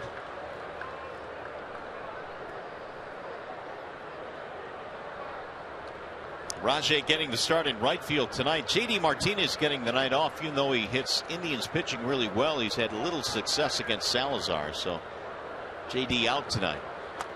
Way inside. He walked him, and Rajai almost did the limbo there. That'll put 2 men on. It's pretty good at bat there by Rajai Davis. Able to work that walk out of Salazar. Second time he's walked Rajai tonight. Especially when you consider, unless Salazar gets a double play ball here, Cabrera will bat in this inning. Ian with a strikeout and a ground out.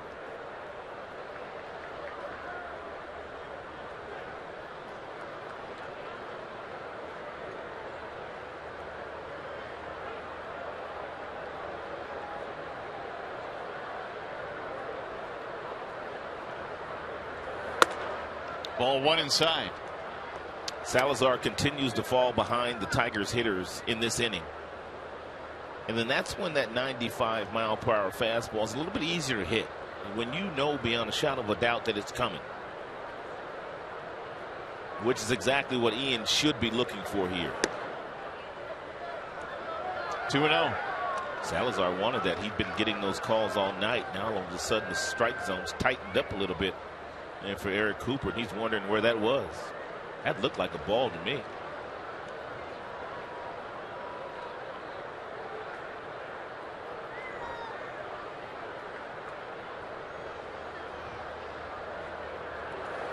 Two-0 is high. Now it's gone to 3-0. He's 1 pitch away from loading the bases here with Cabrera waiting on deck. And don't think for one moment he's not thinking about that.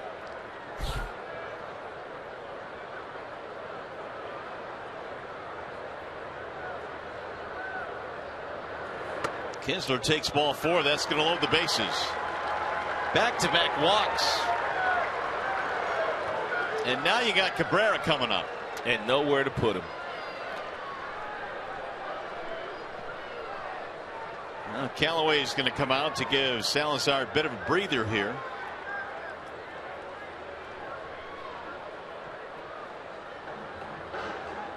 And just a couple of weeks ago in Detroit, on June 12th, Miguel Cabrera hit a ball 452 feet from home plate into the camera well in straightaway center off Danny Salazar.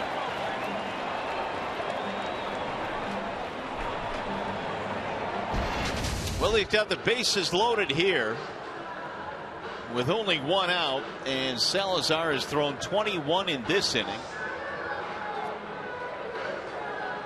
And Callaway now is finally chased out of there. There is some action. McAllister starting to warm up in the Cleveland bullpen.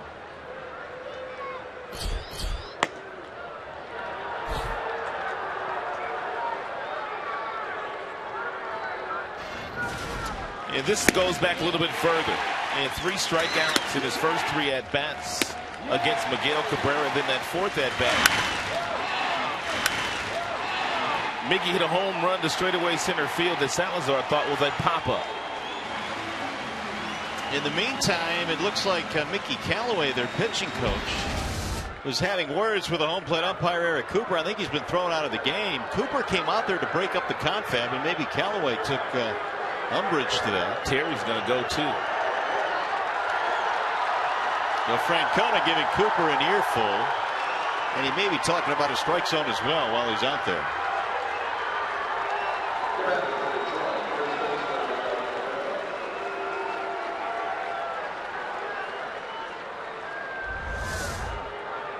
Here's a look at Callaway again walking with Cooper. It's hard to civil at least. Oh, and then he's thrown out right there. So Callaway said the magic words apparently. Well, you can't argue balls and strikes. So the bases are loaded. Here is Cabrera. 1 ball, no strikes on Miggy.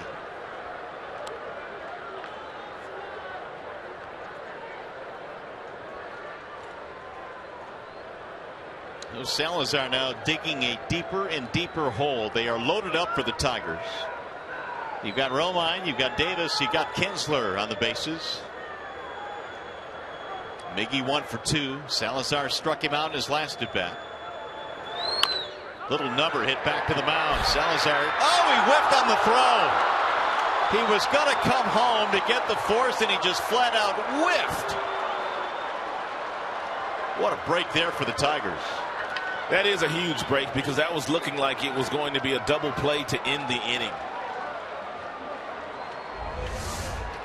Salazar bounces off the mound. He's going to get the out at home. Miggy only 5 feet down the line. Had he gotten the ball to Perez, no doubt he would have been able to get the ball down to Santana, the first baseman, for an ending double play. Instead, the Tigers have the lead, and they are still loaded up with 1 out. And Victor Martinez standing in the batter's box. He's already doubled tonight against Salazar.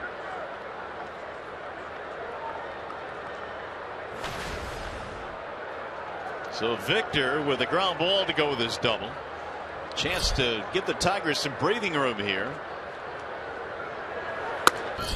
Ball high, 1-0. Also giving David Price a rest after a couple of lengthy innings. David able to sit down and catch his breath.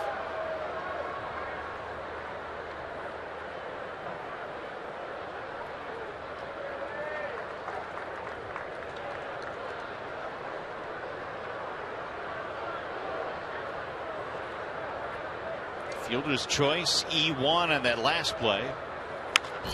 Little pop up back to short. Lindor can't get it. That'll drop in a base hit. 1 run will score, and they each move up 90 feet. The Tigers go up 3-1.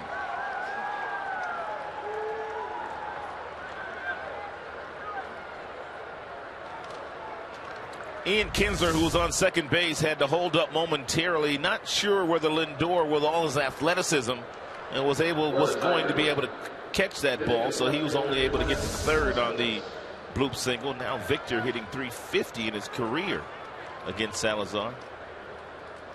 Well, it wasn't pretty, but it got the job done, and the Tigers now lead by 2. Martinez gets his 22nd RBI of the year. It doesn't get any easier for Salazar going up against a guy now in Yoenis Cespedes, who in his last 15 games hitting nearly .400. Ball 1.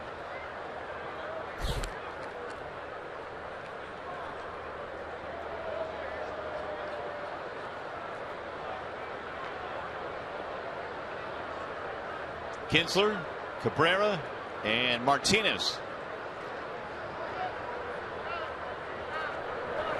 Cespedes takes it outside. 2-0 on Yoenis. 1 grand slam in his career, game this year against the White Sox. Otherwise, .429 overall.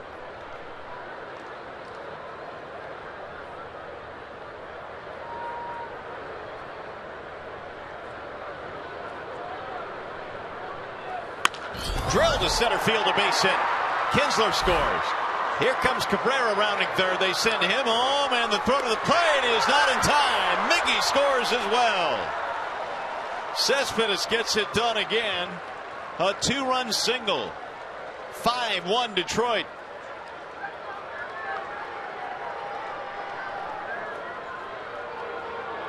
Yoenis Cespedes just continues to get it done. In the air by Salazar was costly. Miguel with a great jump off second base. Brantley in center field has a good arm, but it doesn't work as well from center as left. And you see Kinsler and also Castellanos telling Miguel Cabrera which way to slide. And he needed that help because that turned it out to be a closer play than we thought it was going to be. That's going to be it for Salazar, who's knocked out of the game here in the 5th. Wallside windows pitching change. We'll be back.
Not done yet. There's still only 1 out here in the 5th inning. Cespedes, a huge 2-run single back up the middle. Yoenis now with 41 RBIs. Yeah, Cespedes has 4 hits in the series, and 3 of the hits to right field and 1 hit up the middle. So he's really doing a nice job these days keeping his hands inside the baseball. Zach McAllister is the new pitcher now for the Indians. He's another right-hander that the Cleveland Indians have trotting out of their bullpen that has a big arm. His fastball about 97. And you can see he has already punched out 44 this year in just 36 2/3 innings. So he's averaging over a strikeout per inning. Here's Castellanos, who has fanned twice in this game.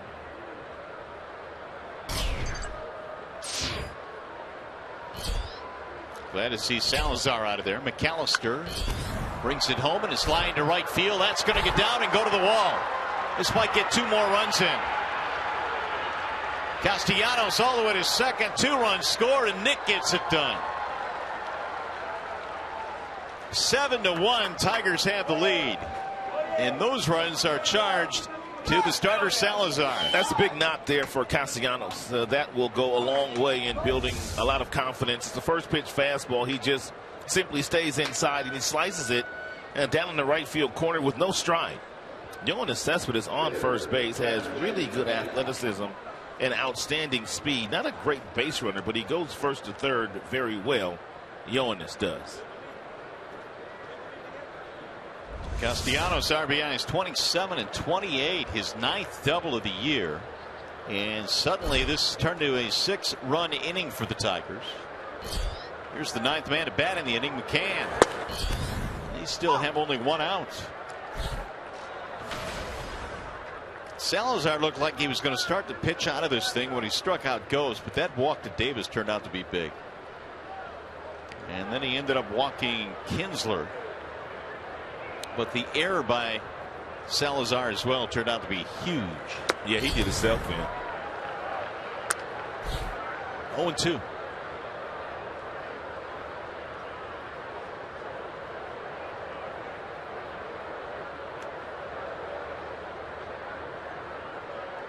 Strikeout, ground out for McCann.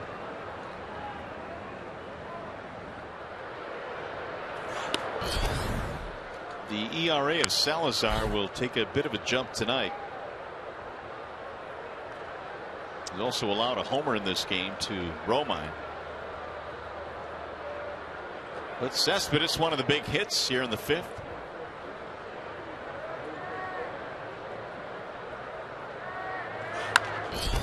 It'll get back out of play.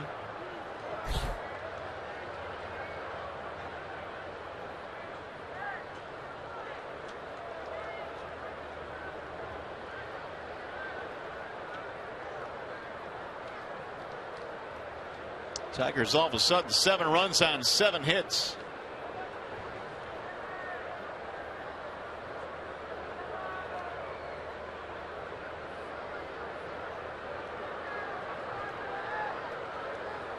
Here's the 1-2. Strike 3 called. You know, McCann really can't say anything, but you could tell that's not good. The batter for Detroit, number 27, Andrew. Let's take another look at it. Oh.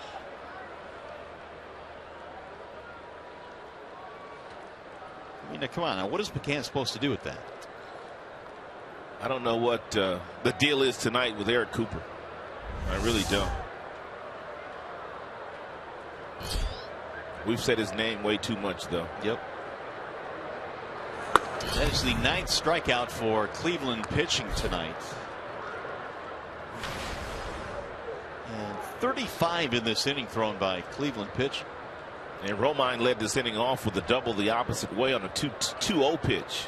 And thrown by Salazar. Every fastball that McAllister is pumping in there is 96, 97.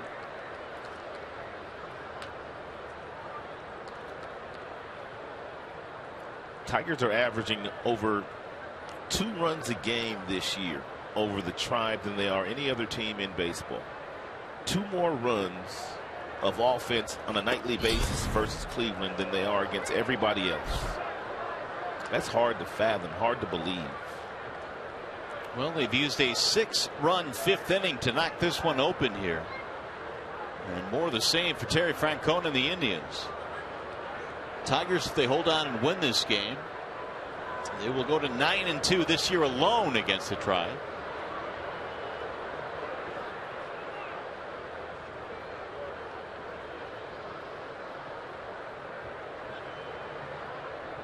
Castellanos hits second with 2 outs.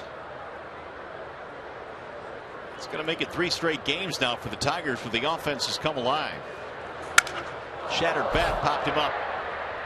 Urshela at third will finally end the inning. But what a big inning for the Tigers. They threw 38 pitches to the Indians. Tigers scored 6 times. Tigers baseball presented by Bell Tire.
7-1, Tigers have the lead now. And Saturday baseball night in America returns as the Cubs renew their rivalry with the Cardinals. Coverage begins at 7 Eastern on Fox and streaming live on Fox Sports Go.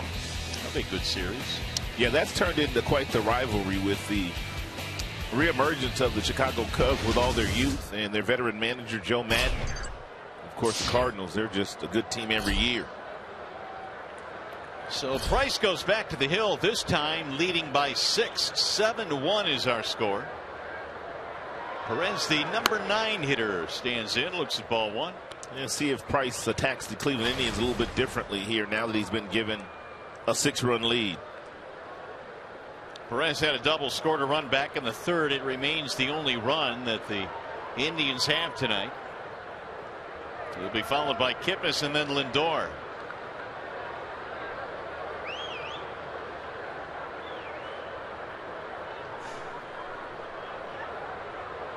Here's the 1-0.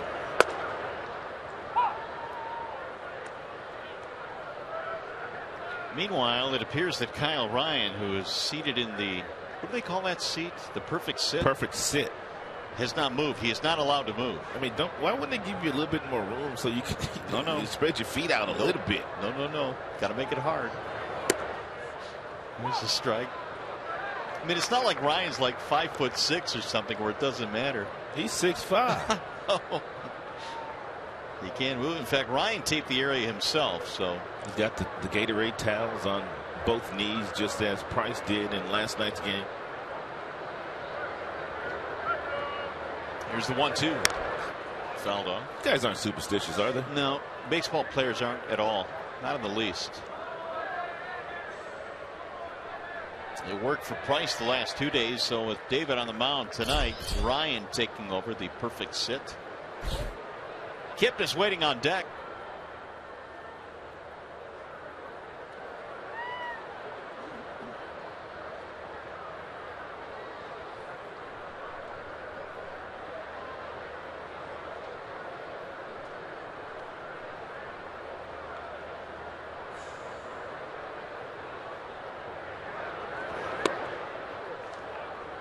Bit outside, and the count now goes 2-2.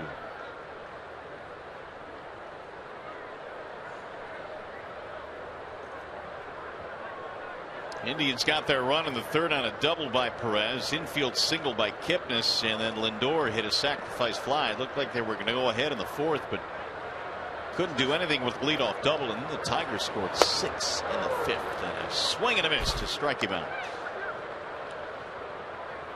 5 strikeouts now for Price. Real good changeup here thrown to finally retire Price. Outstanding location. And Xfinity, the sponsor of the best fastball thrown tonight by David Price. 95 miles an hour. And he has thrown a lot of curveballs today, anywhere from 75 to 80 miles an hour.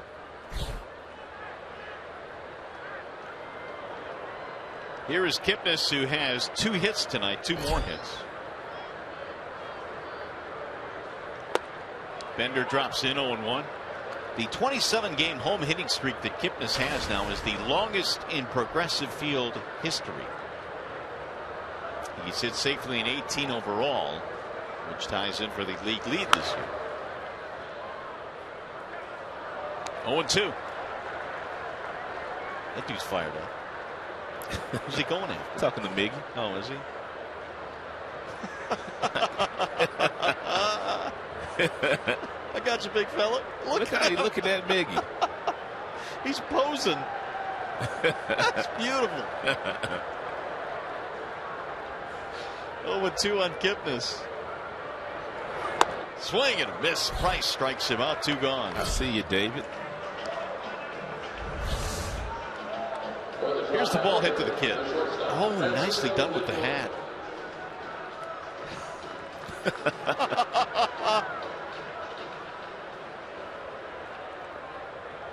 Look at young Indians fan talking trash to Miggy. And all Miggy could do was laugh. Miggy dishes out a lot of himself too, and he backs it up. Remember that one time you got on the face of the best player in the game? That was awesome. His friends loving that. That's nubbed foul. 0-1 on Lindor. Sac fly to drive in a run back in the third.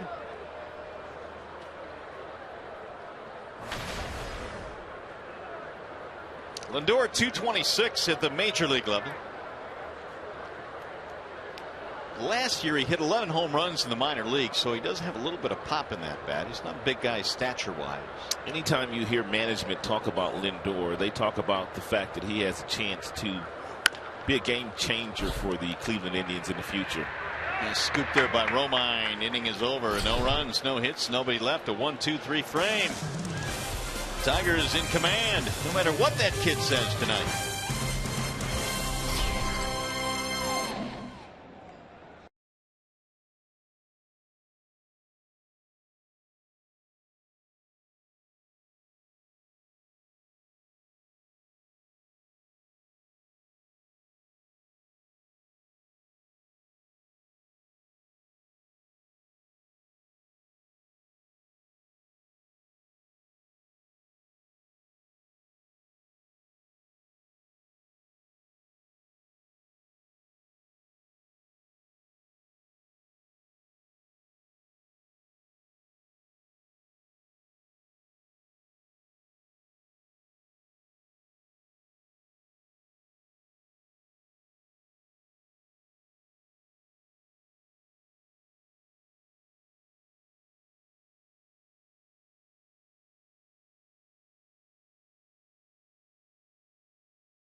He is holding a bat and a pair of batting gloves from Miguel Cabrera and a couple of baseballs. Look at this. Miggy gave him another ball, batting gloves, and a bat. Oh, my goodness. For making that play.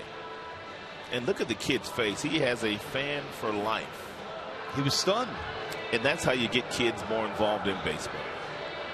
He just kept saying over and over, that's amazing. That's wow. Beautiful. Can you imagine that? Good for him. And good for Miggy, too. You're absolutely right, Ron. That is how you get kids engaged and involved. And that young man will be a Miggy fan for life. Here's Anthony Gose. He looks at ball one as we start the sixth inning tonight. Look how they're all looking at him. He didn't know what to say. He's out of breath. Good going, Miggy. That's flared foul, third base side, out of play, 2 rows deep. Goes Davis Kinsler here in the sixth. The Tigers sent 10 men to the plate in the fifth inning when they broke it open with a 6-run inning.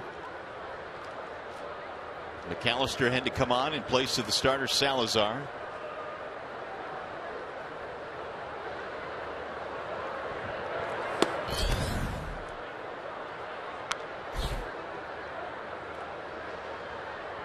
Two and one on Gose.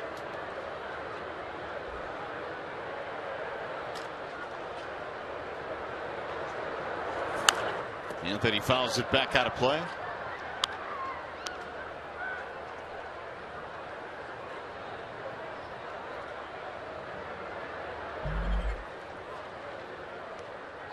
McAllister goes 6'6", 240. 27 years old now. Has been with the Indians since 2011. He's made a lot of starts over the last couple of years for the Tribe. And the 2-2. Gose fouls away another.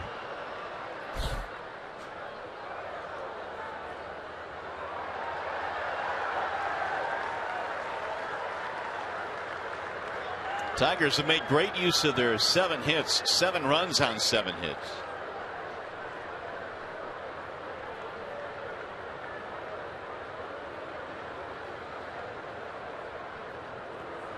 Ghost swings and misses. Down he goes on strikes. First out of the 6th. Hey, this July, baseball's best players gather in Cincinnati. It's the Midsummer Classic with home field advantage for the World Series on the line. Our coverage of the 2015 Major League Baseball All-Star Game begins July 14th at 7 Eastern on Fox and streaming live on Fox Sports Go, July the 14th. Here's what the latest All-Star balloting looks like. Cabrera now is taken over at first base for Hosmer, and Trout remains the only other non-Royal. Rajai Davis has been on base twice, both times via the base on balls. He couldn't hold up there, and the count goes 0-2.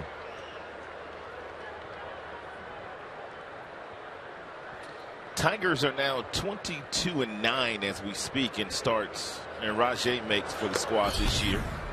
Looking to go 23-9 with another win here tonight. Well, they're in pretty good shape right now. They lead 7-1. Right. Davis is out number 2. McAllister now has fanned 3 in this game. Yeah, back-to-back strikeouts. You got Ghost and Rajai. That's 11 strikeouts for Cleveland pitching. Majority of those obviously by Salazar. That's something that Cleveland can do. I mean, with their quartet of starters, Salazar, Carrasco, Bauer, Kluber, and they can punch out a lot of guys. And I think it's the overwhelming reason why so many people out there beginning of the season thought that this Cleveland Indians team had a chance of not only winning the Central but going very deep in the postseason.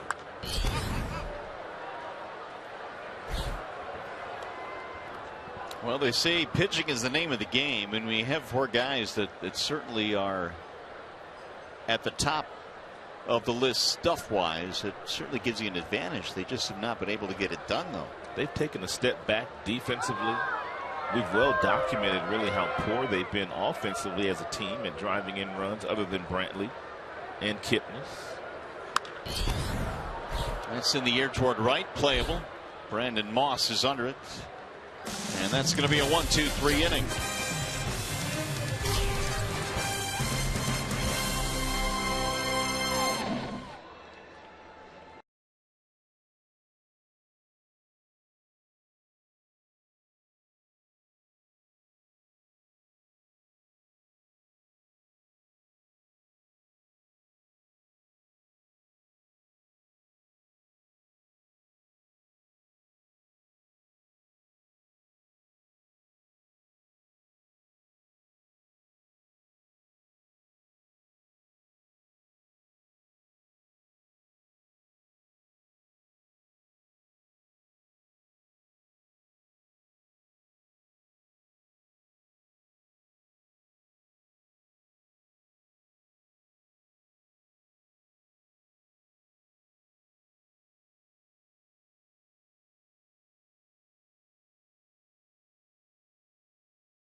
Tonight, and with more on that, let's send it down now to Johnny Kane. Well, I'll tell you, we've seen a lot of good defensive plays here tonight, but none better than this young man here, Dom. Indians fan. He's got his buddy John here with him as well. You saw last inning, you make a great play there to scoop up that foul ball. You did it with your hat. Tell us what happened right after that. So I just tell Miggy I got your back, because that's what I've been telling him. I mean, you need to be fired up. You really did. He was bored. He looked bored out there. Well, what was it that Miggy? Obviously, you got yourself a souvenir of a lifetime. You and Miggy talked a little bit back and forth, and then what? Well, he said, "Hold on, you just wait there." And then so I'm like, okay. And then at first I thought he was just telling me back away, just stop talking, lay it off a little bit. And then I see him bringing down this bat, and I'm like, oh my gosh. Oh my gosh. I was shocked, really. So I know you've got all your Indians gear on here, but Miguel Cabrera, has he become maybe one of your favorite players now? I don't know. I mean, he's on Detroit, but I got to thank Miguel Cabrera and my buddy here, John. He's one of my best friends. We've known each other ever since I got here. So that's awesome. Hold up that bat. Wave it up there to that crowd. Dom and John right here. That's a night these boys won't soon forget here. All right, Tigers, Indians. Way to go, guys. Take good care of that. Thanks, fellas.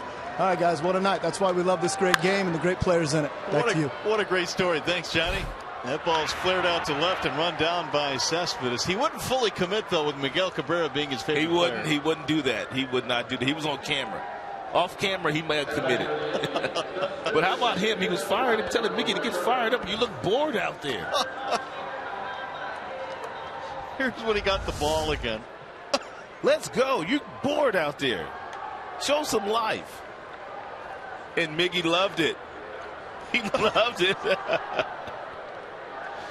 Well, what a tremendous story, man. Stuff that happens at the ballpark. That was beautiful. Meanwhile, Price goes back to work here in the sixth. He's got one out, nobody on. Ryan Rayburn, the batter. He's had a couple of hits, double and a single tonight.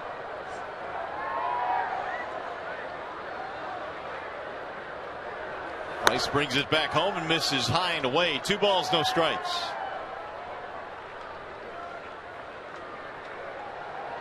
How about him thanking his buddy coming with him as well, too? That was really neat. Yeah.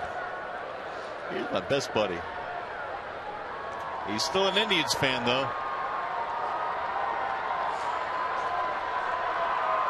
Here's a 2-0 pitch.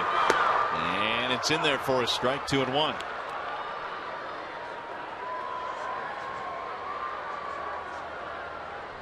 Price has given up just the 1 run that came back in the third. Had a lot of stress in the 4th inning, but then backed that up with a 1-2-3 fifth.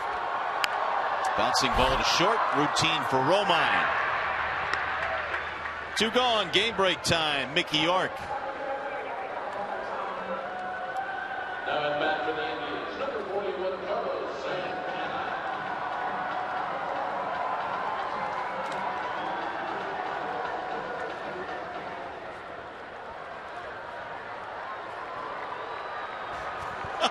He's having the time of his life, Mick. Thanks. Here is Santana now with 2 outs. Santana strikeout, fly out. And he drives this one to center. 2-out single. That'll keep the inning going for Cleveland.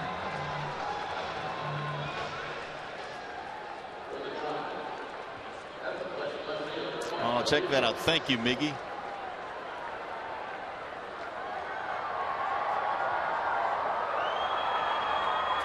How about that, man? He's still breathing hard from that whole thing. Very nice young man. Well spoken as well.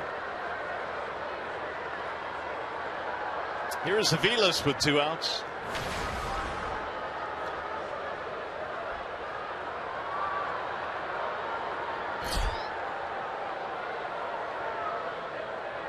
Aviles says single and a ground out.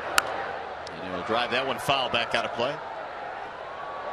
So it was looking like Price wasn't going to be around in the 6th or 7th or 8th. Right now the pitch count at 97. If he can get another out here, perhaps good for another inning. That 4th inning, which he threw a ton of pitches, he was able to wiggle out of.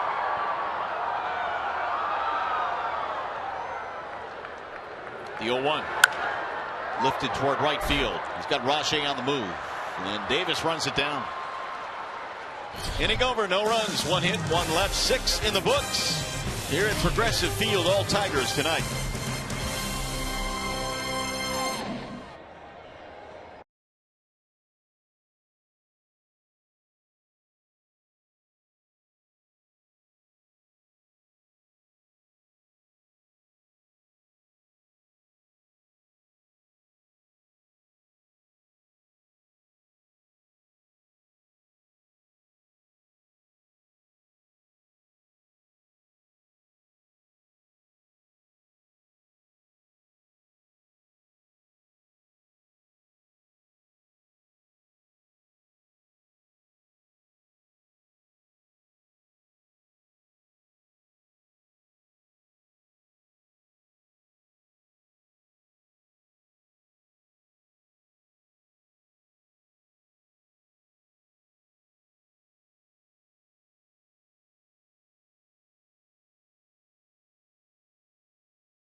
One right off the end of the bat with the bases loaded. Danny Salazar, the pitcher, came off the mound, and it was looking like it was going to be an ending double play. He whiffed on his throw to home plate, and the Tigers went on to score 5 more runs, knocking Danny Salazar out of the game. So Miguel Cabrera will be starting things off for the Tigers here in the 7th inning. Last 3 games, 27 runs. The previous 4 games, the Tigers managed only 11 runs. Bats went quiet in that game in Cincinnati. First 2 games in New York as well. Got a wall side windows pitching change. Austin Adams came up from AAA Columbus today. 11 1/3 innings logged this season in 7 prior games with the Tribe. 7 strikeouts, 4 walks. Respectable ERA. It's sitting at just 2.38. Adams in his 5th different stint now with the Tribe this year. Cabrera loops it foul back out of play. Cabrera, Martinez, and then Cespedes.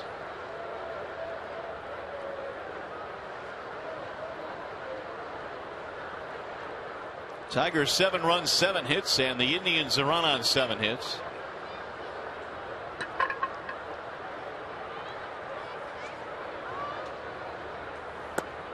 Oh, 2. And good breaking ball there thrown by Adams at 86 miles an hour.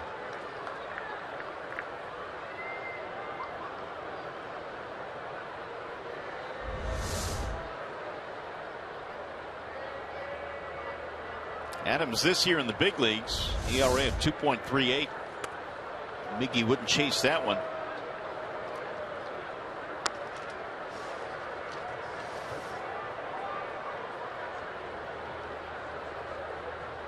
Cabrera 1 for 3 tonight, which puts him at .625 against Cleveland in the batting average column.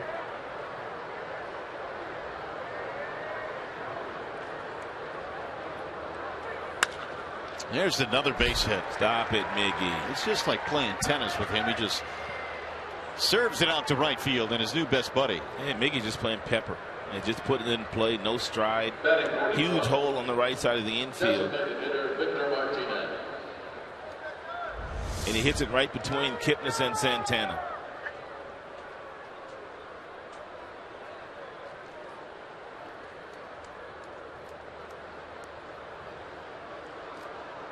Kid still yelling for his new favorite player, although he wouldn't totally commit. Here's Victor Martinez. 2 more hits tonight for Victor, plus an RBI. Martinez had a looping single as part of that big 6-run 5th inning that drove in a run. Playing to pull on the infield. Another hard thrower out of that bullpen. Adams just threw a fastball at 98 miles an hour. And Carrasco's 96, 97. McAllister, he got up to 97, and now it's Adams' turn.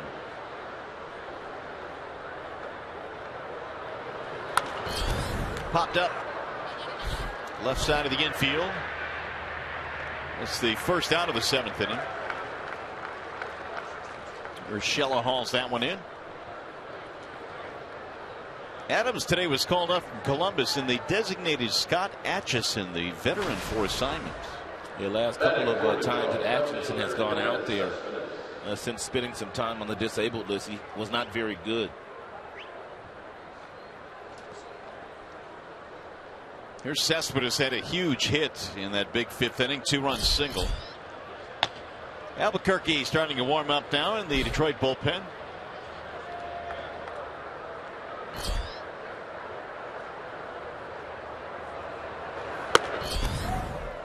Oh, 1.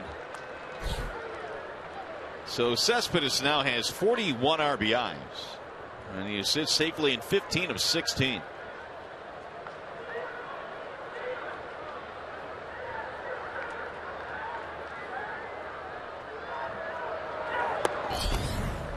Oh, 2. 98.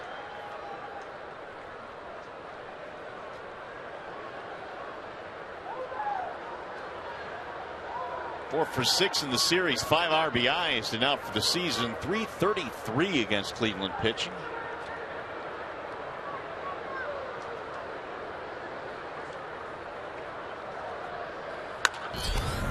High fly ball, right field, playable. Moss under it. And there are 2 gone. Holding at first base, Cabrera. Hey, you can follow the Tigers all season long in 2015 with MLB.com at Bat, the #1 app for live baseball. At Bat is up to the moment at any moment with in-game highlights, live look-ins, replay reviews, radio broadcasts, and a whole lot more. Get MLB.com at Bat on your smartphone or your tablet. Now Castellanos, who had a much needed 2-run double back in the 5th. He is 1 for 3. He backs away from a strike, 0-1.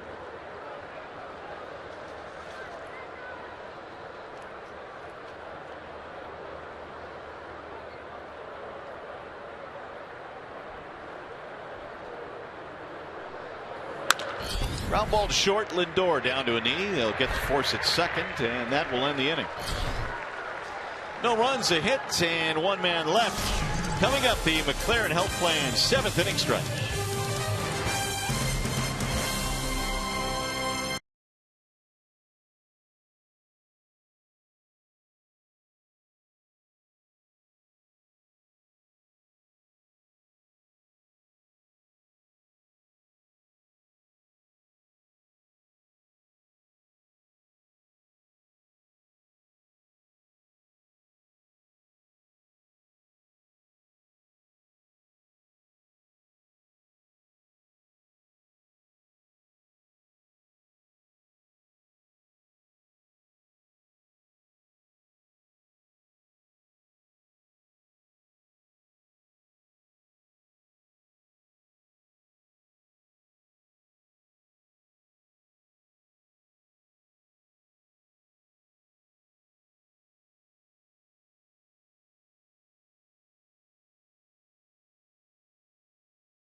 Down the left field corner off the bat of Ryan Rayburn, and then a strikeout, and then you have a single, so you have first and third with 1 out. Hanging breaking ball called a strike on Moss, and then goes in center field, runs down a line drive off the bat of Urshela. Real nice play by Anthony Gose. That would be our Menards big money encounter. 7-1 ball game. We go to the bottom of the 7th. David Price still out there. Here is his line tonight: 6+, 7 hits, 1 run. That's it. And nothing new, and no free passes issued tonight for the Cleveland Indians. Brandon Moss is beginning things here in the bottom of the 7th. 1 ball, 1 strike, and he has now reached 100 for the night. Moss, no luck, 2 strikeouts for the Indians. It's into shallow left. Cespedes is there for the out. 1 gone in the 7th inning. 7 runs, 8 hits. Detroit, 1 run, 7 hits. Cleveland.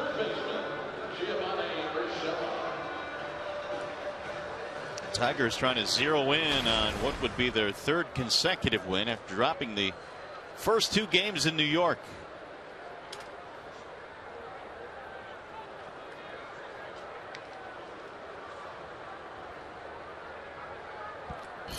Here's Urshela. David Price has really used that curveball to his advantage here tonight. He has led off several of the right-handed batters and the left-handed batters with strikes on the first pitch with that curveball.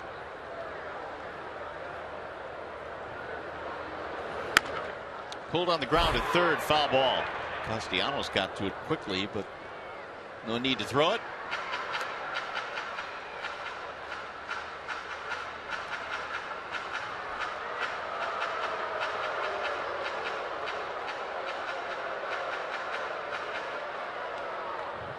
Jonesy on the phone now to the bullpen.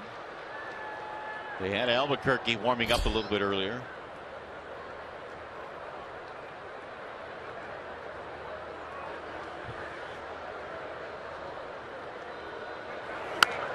Lifted back out of play.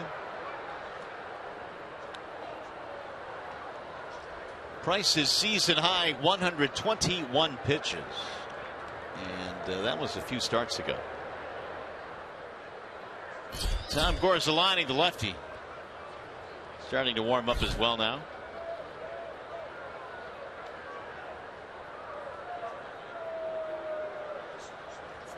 The 0-2 is right back up the middle into center.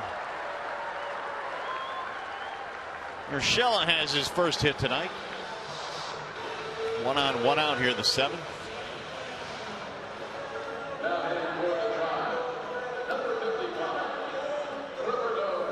Ausmus and Jonesy now having a chat. Sounded like actually didn't sound like it, but reading Brad's lips, it looked like he said one more. Roberto Perez has a double in this game plus a run scored. He struck out in the 5th.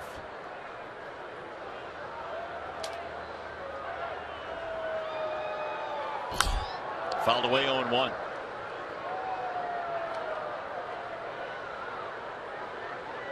That last base hit by Urshela now gives both teams a total of 8.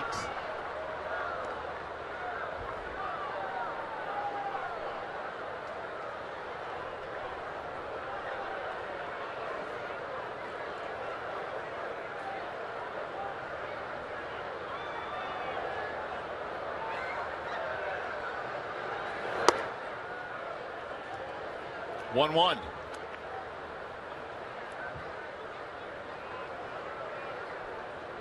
Perez 2 out of 3 last night with a homer. He's got a double tonight. He's had himself a pretty good series. He's got a pretty nice stroke, and he has driven some balls the opposite way very aggressively, and he's hit them hard. He said the one thing that has helped him offensively this year is that he had adopted a higher leg kick, which you kind of alluded to earlier in the game when he doubled back in the 3rd. Yeah, one of the keys to that leg kick, man, you need impeccable timing. He's had some nice timing in this series. Once that leg comes up, you have to get it down before anything else can happen. You've got to have a firm base before the hips rotate, before the hands come forward.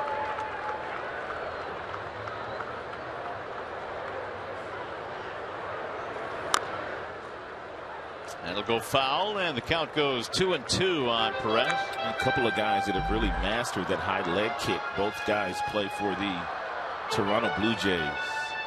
And Joey Bautista and Josh Donaldson. Both guys have high leg kicks. Both guys generate a tremendous amount of bat speed.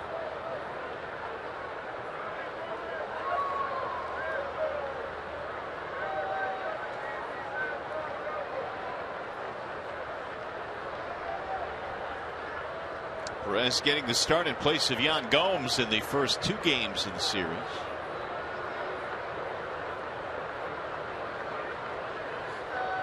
And the 2-2 rolled foul.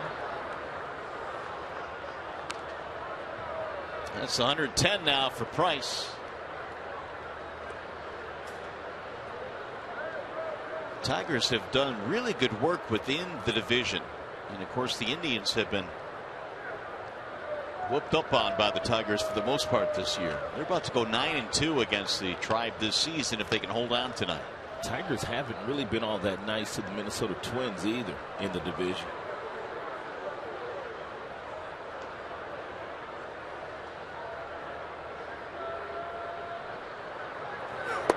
Got him, strike 3.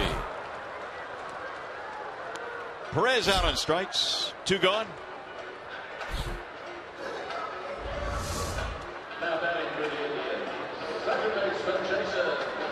Little backdoor cut fastball thrown at 88.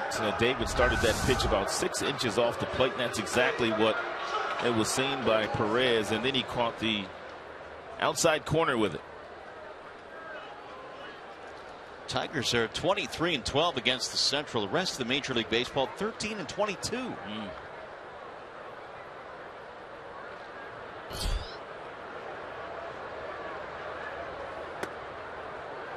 Strike one on Jason Kipnis. That doesn't seem right.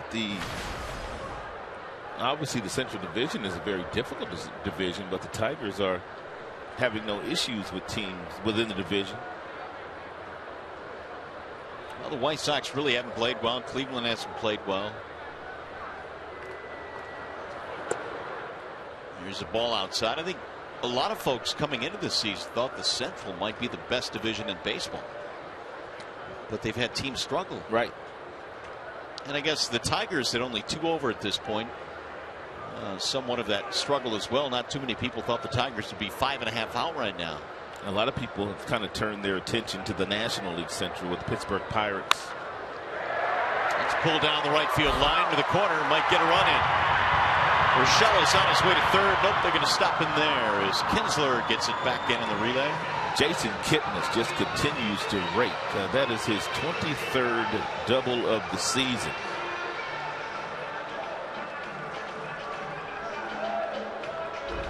He elects to throw him a changeup, and it lands right down in the happy zone of Kipnis. He just drops the barrel of the bat down on the inside part of the plate. And that's his second double in that area tonight. And it's going to chase Price out of this game. Third hit of the game for Kipnis. That'll put runners at second and third with 2 men out. Price is going to be done for the evening. Pitching change here in Cleveland. We'll be back.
The big reason why they're in control. 6 runs.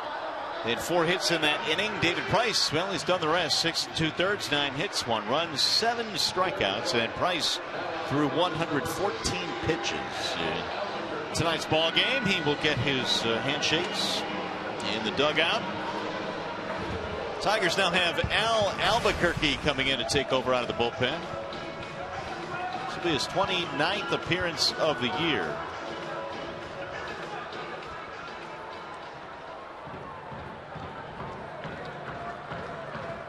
And he will face Francisco Lindor with 2 men in scoring position here for the Indians. They try and climb back in this game late.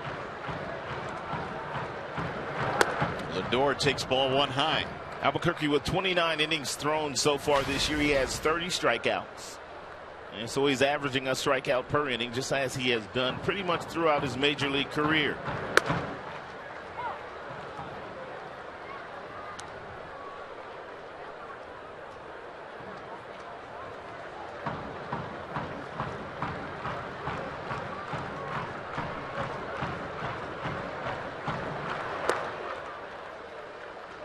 Mentioned that Price threw 114 tonight, the second highest total that he's thrown this season. 121 against the Angels earlier this year.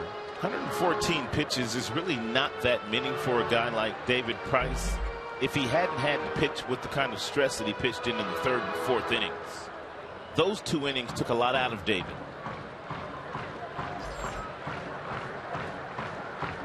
Lindor has an RBI in this game with a sac fly. Drives this one in the air to center, and it's caught on the run by Gose. It'll end the inning. It'll end the threat. We'll go to the 8th.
Detroit is brought to you by Comerica Bank. Raise our expectations of what a bank can be. When it's time, come to Comerica, your Metro Detroit Chevy dealers.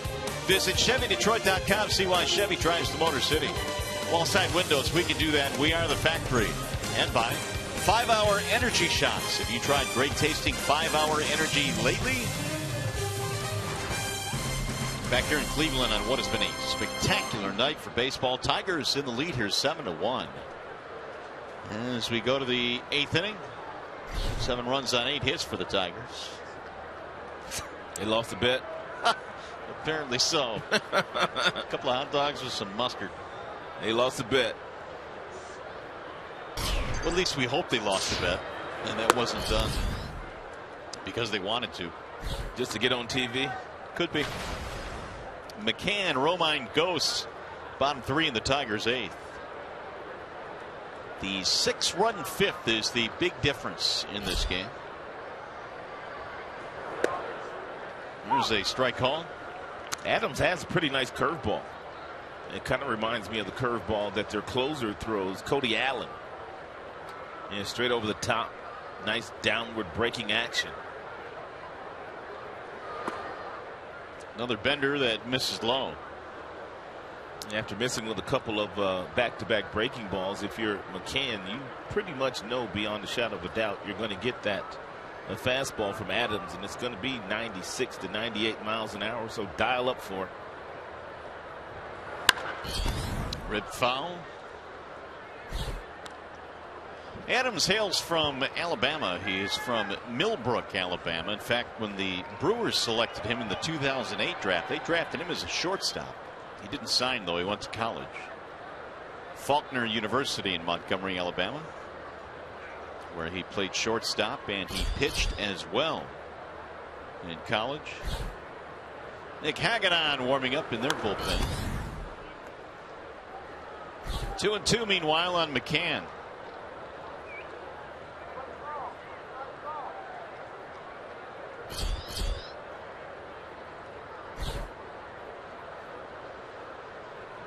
Ooh, what's going on here? What is that? Ah, the old mayfly.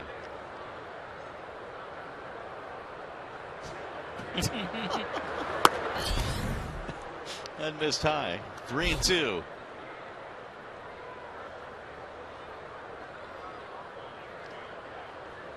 is gone now. Nice camera work. It's pretty impressive. Actually, it really is. Swing and a miss. McCann is gone, 1 away.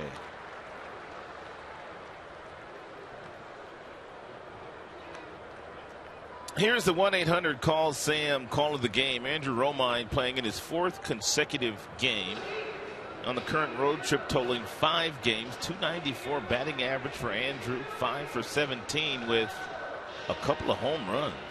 And how about those career numbers against Salazar? He owns him. 3 for 4 with a homer. Got another pitching change. Tribe goes to the pen. We'll be back.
And here comes the new pitcher for the Indians. That'll be Nick Hagedorn.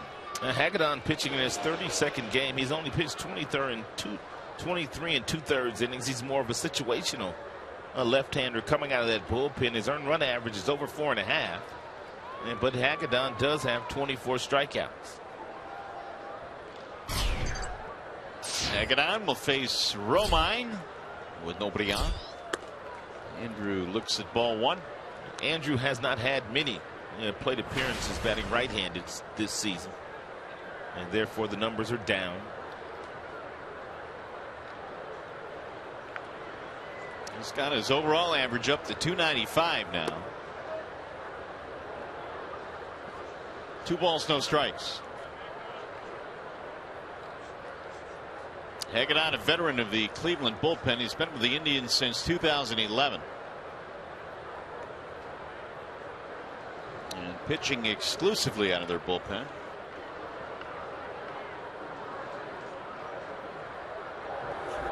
Romine takes high and run the count to 3-0.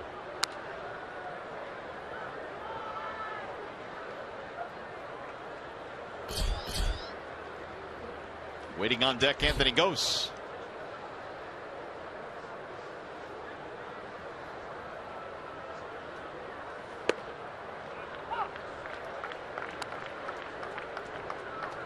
Hagedorn was once traded in a deal that involved Victor Martinez with the Red Sox. It was back in 2009 when Victor went to Boston for half the season, right before he joined the Tigers. Full count now on Romine. Hagedorn born in Sandpoint, Idaho.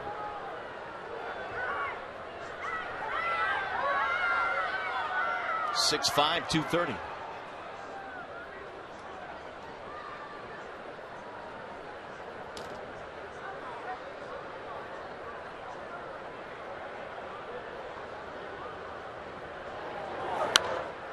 Fouled away. Off the top of your head, can you think of any other major league player born in Idaho? Wasn't Prunk Born in Idaho? Was that Idaho or was that one of the Dakotas? Close enough. But it's not Idaho. It's the only one I can think of. I know it was close. Again, the 3-2. Swing and a miss. Down he goes. Other than that, I can't think of anybody else. But he doesn't count. Hafner was North Dakota. North Dakota. Jamestown, North Dakota. Okay. Which is an entirely different state than Idaho. Here is Ghost now with 2 outs. You must have been trying to think of somebody too. You couldn't do it. I couldn't, no. I mean, maybe there's someone out there. I'm sure there is. Swing and a miss, 0-1. Ghost has fanned twice in this game. He's also bounced out. And Ghost batting 9th today. And Rajay Davis got the nod on the leadoff spot against Danny Salazar this evening. Ghost a little tardy on the 95-mile-per-hour fastballs that Hagedorn has thrown up in the strike zone. Indians pitching tonight with 13 strikeouts, the majority of those coming from Salazar, their starter. Here's the 0-2. Chopper to the shortstop, Lindor. And Ghost is out of there. Tigers go 1-2-3. We head to the bottom of the 8th.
Here in Cleveland.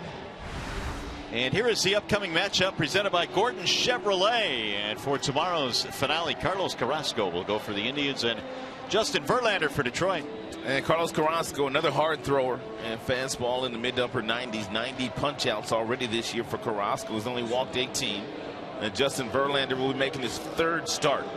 One really good start. The other start in New York wasn't all that great. He gave up 3 homers in that contest. Only 4 strikeouts so far this year for Justin. He's walked 3. JB sizing up the opponent tonight. Michael Brantley getting set to lead things off against the new pitcher, Tom Gorzalani.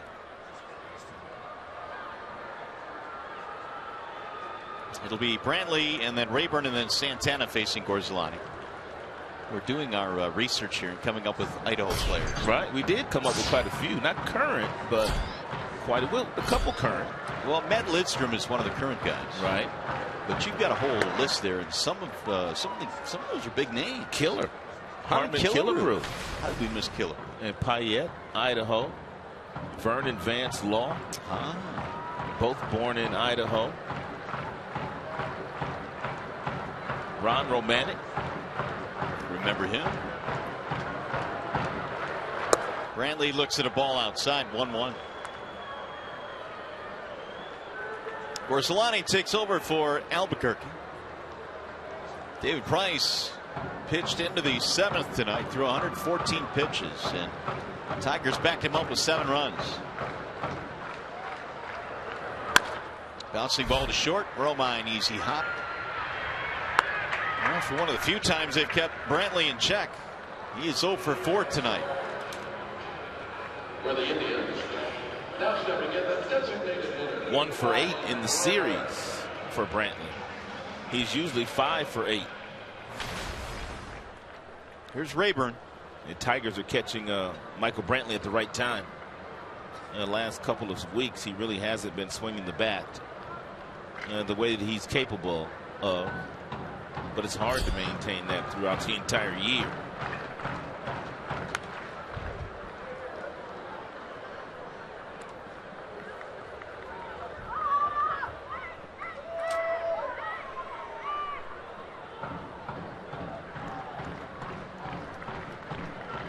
Brantley's only hit came last night, drove in a run as well in the ball game last evening.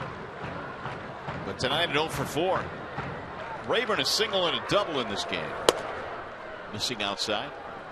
1 ball, 1 strike. It's a nice arm side run on that fastball there, thrown by Gorsolani at 92.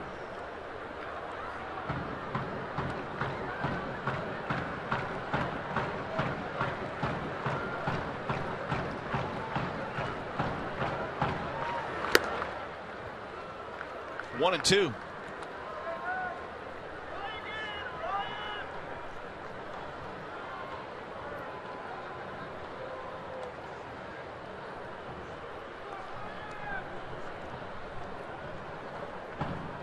Tigers have 7 runs on 8 hits. The Indians actually have 1 more hit than Detroit. 1 run, 9 hits. It is better to have more in the run column than the hit column. I've come to find that out over the years. You think? Yep. Yeah, Tigers have made much better use of their 8 hits here tonight than the 9 the Cleveland Indians have been able to pile up. Meanwhile, Alex Wilson warming up.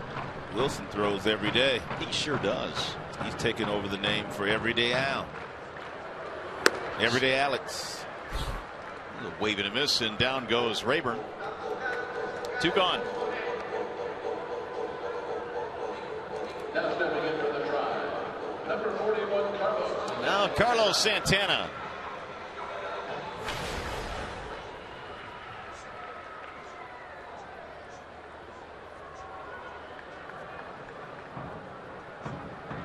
One for 3. Santana singled with 2 outs, nobody on in the 6th when they needed a base hit. After a leadoff double in the 4th, he struck out. The game was tied at that point, 1-1. And that was really the inning that I guess was the hallmark inning for Price of this game, because he really labored, gave up a double and a single, but in the end allowed no runs. Game remained tied, and then the Tigers went on to get 6 in the 5th. 2-0 on Santana.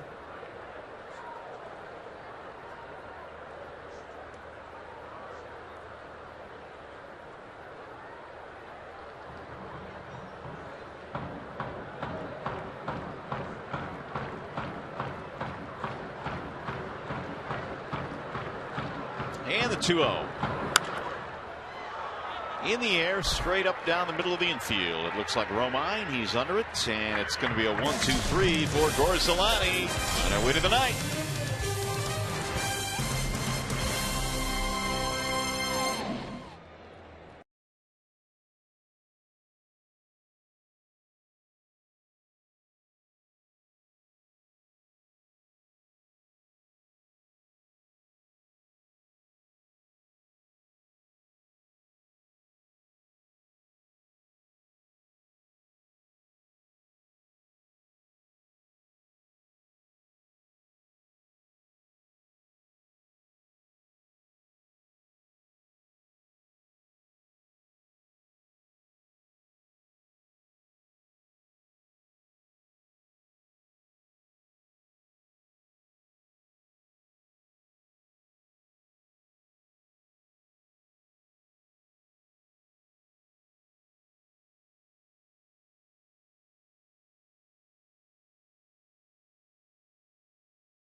Let's take a look at the Jimmy John's freaky fast delivery of the game. Nick Castellanos really has been struggling the last couple of weeks, but in the 5th inning, he got a fastball inside, tailing in, sliced it down in the right field corner to drive in a couple of big runs. And boy, did Castellanos need that.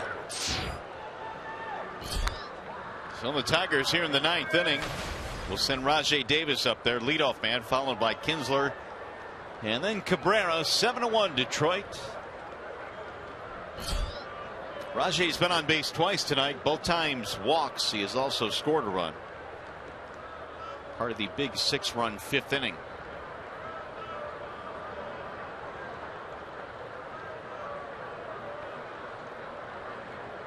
Here's the 0-1. Pulled foul, third base side. And Tigers looking to go 23-9 in starts this year by Rajai Davis, but really on a nightly basis, Brad really has nowhere to play. Rajai, with Cespedes polling the way that he is, JD Martinez, he's still getting off, goes in center field. He has gotten Rajai quite a few reps as a DH this season.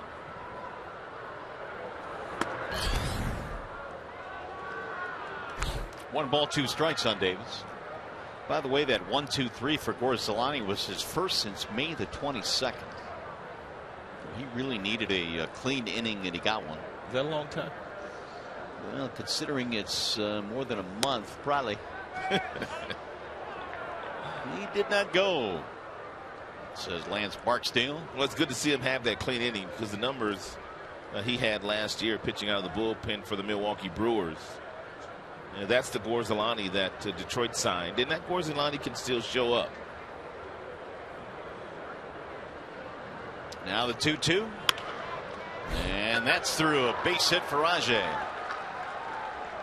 Leadoff man on here in the 9th inning. That'll give the Tigers 9 hits. For the Tigers, now at bat, second baseman Ian Kinsler. Here's Ian Kinsler.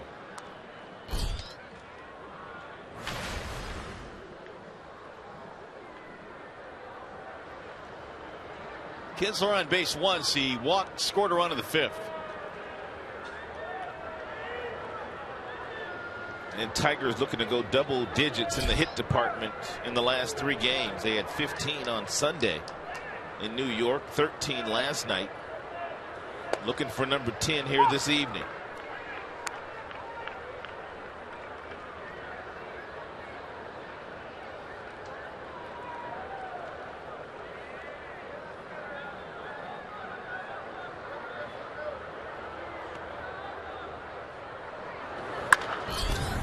Rope foul. Easy down there. No balls, 2 strikes on Kinsler. See the young fella scrambling down there. There's another great moment at the ballpark.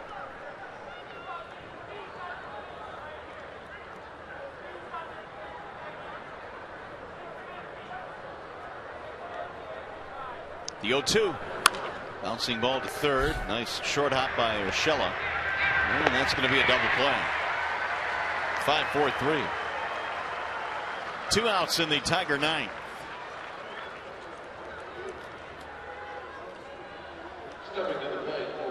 So here is Cabrera now.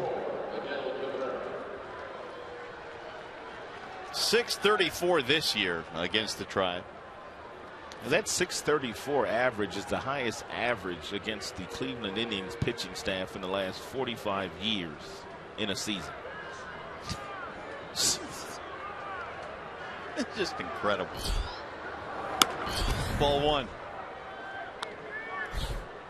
Well, Miggy in this game singled in the 1st. He singled in the 7th.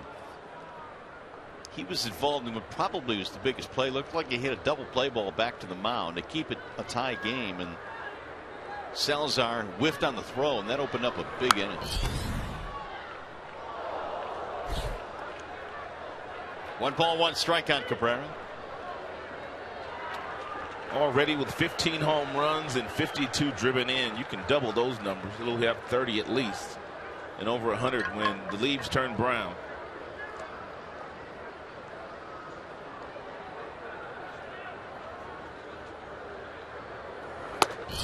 Straightened him up.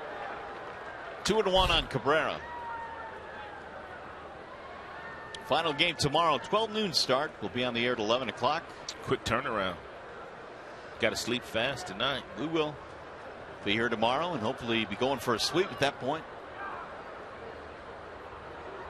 I know back in your younger days, you probably wouldn't even go to sleep tonight, would you? Oh, no. Huh? No. That never happened. Straight back to the hotel. Get some sleep. You saying I'm old? No, I didn't say that. I just mean back in your younger days. Hagedorn ready with a 2-2. And Miggy takes strike 3. That'll end the inning. No runs, 1 hit. Nobody left. Here comes the bottom of the ninth.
On lead, we check in now with Johnny Kane with the preview of tonight's Tigers Live.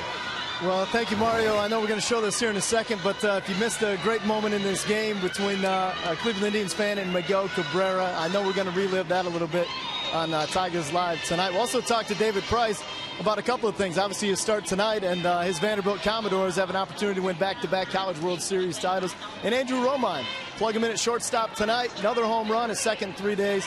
Also had a double as well, so he's been coming through in a big way. And Mickey York's holding it down inside the Coliseum studio, so that'll be good too. And I'll work my way around and eventually catch up with Brad Ausmus as well. It's all coming up on a post-game edition of Tigers Live. For now, we'll send it back up to you. Hey, thanks, Johnny Kane. Not only are you going to relive that in Tigers Live, we're going to relive it right now. It is our Miller moment, always brought to you by Miller Lite. That's Dom. He uses his hat to make a play, and then he gets fired up, and he's telling Miguel Cabrera, I told you I had your back. And Miggy said, right. I've got your back, too. And this is what Miggy did in between innings. He gave the young man some batting gloves. He also gave the young man a bat. And he made his night. Absolutely priceless moment here at the ballpark. David Murphy's going to step in and pinch hit now as we go to the ninth inning.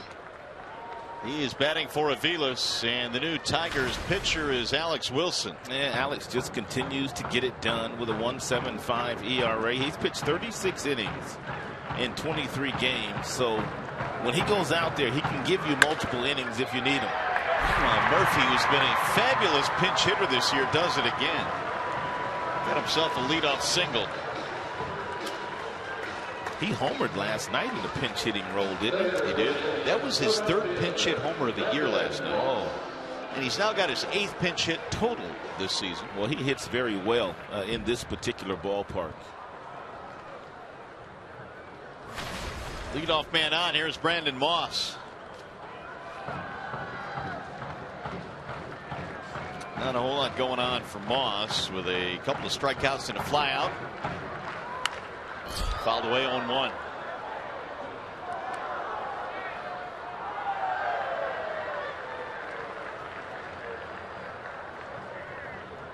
That was the 10th hit of the night for the Indians. Tigers have 9.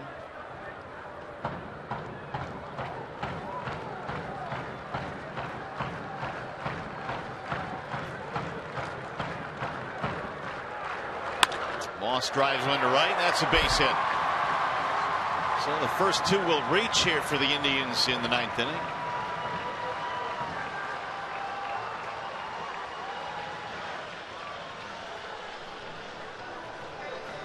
And bring up Giovanni Urshela.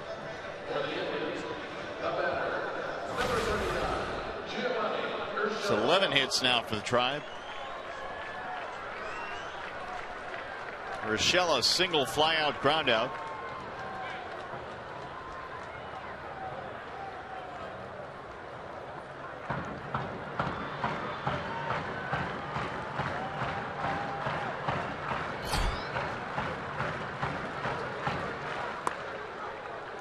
Ball 1 to Urshela. Tigers out of the bullpen tonight. Albuquerque came on to get an out in the 7th. Corsolani pitched a 1-2-3-8.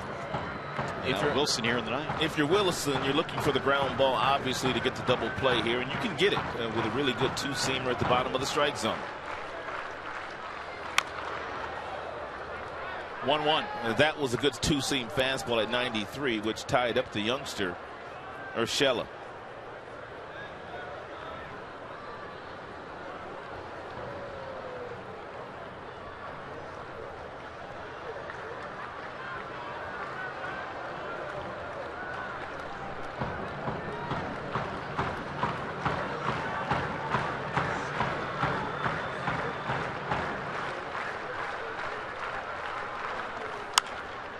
Fouled away. 1 ball, 2 strikes on the Indians' third baseman.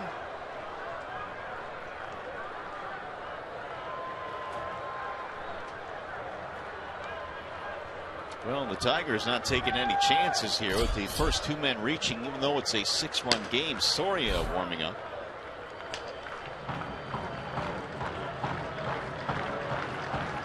The Tigers head home after finishing out the series tomorrow. They will have the White Sox in for 4. Also Pittsburgh and Toronto. Look out, backed him out of there. 2-2 on Urshela. And a couple of good teams coming to Toronto. I mean, coming to Comerica Park, and the Blue Jays and the Pittsburgh Pirates. It should be fun. Then the Tigers head west to Seattle, their final road trip before the All-Star break, which is July 13th through the 16th. All-Star game on Fox on the 14th. Bouncing ball left side, fielding at third, and dropping it is Castellanos, and everybody's safe. There was the ground ball that Alex Wilson threw for a tailor-made double play, and I'm not sure what Castellanos did there, but he obviously must have took his eye off the baseball.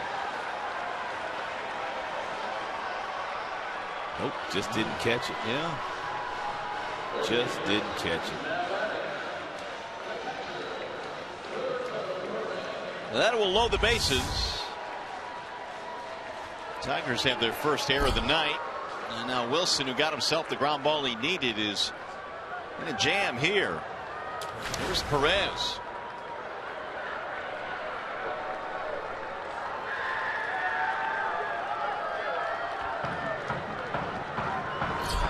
Perez has struck out twice in this game. He's also doubled and scored.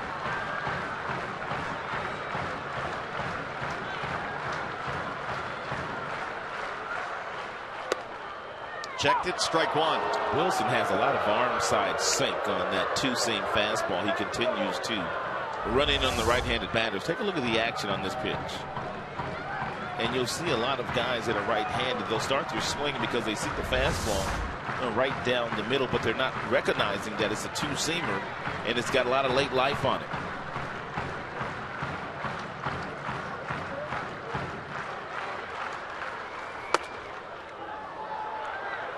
One ball, 1 strike.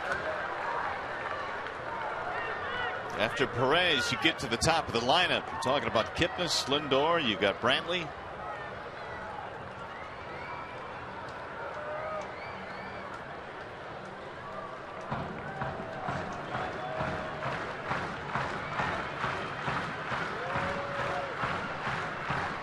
1-1 on Perez.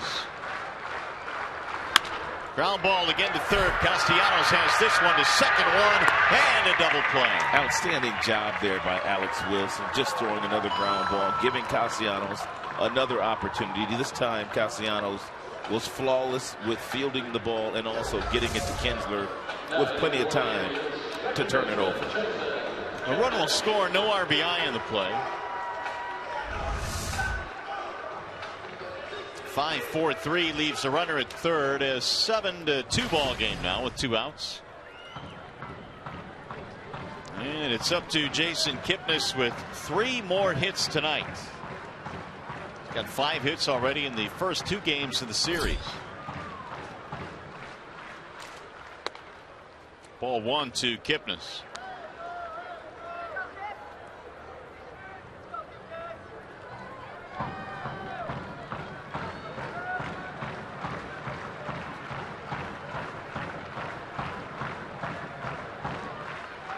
Here's the 1-0.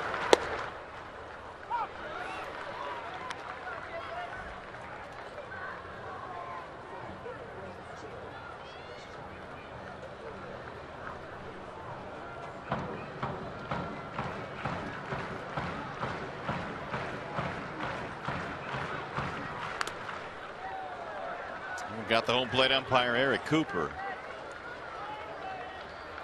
1-2 now. Wilson needs one more strike to put this one in the win column. Yeah, it looked like he got him in the left bicep. Little mosquito bite for Eric Cooper.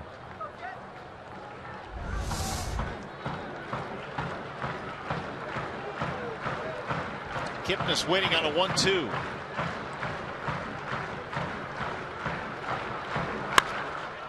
Driven foul down the left field line.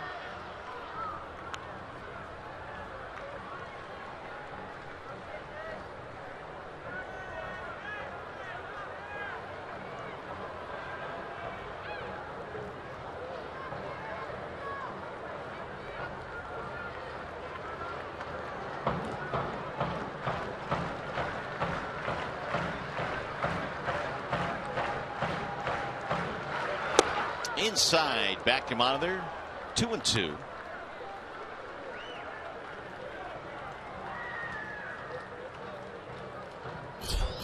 Should the game get that far, Lindor waiting on deck.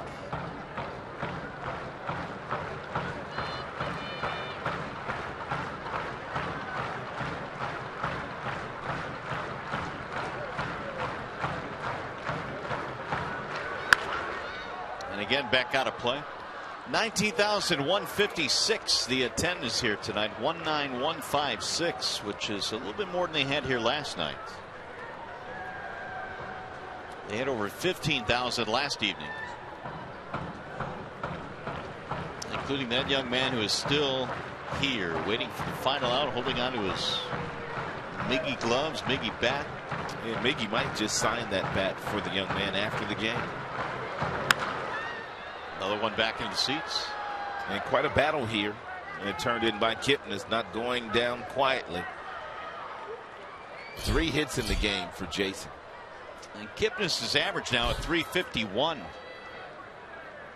He'll be in Cincinnati this year. He'll make his second All-Star team. He made an All-Star team back in 2013 as well.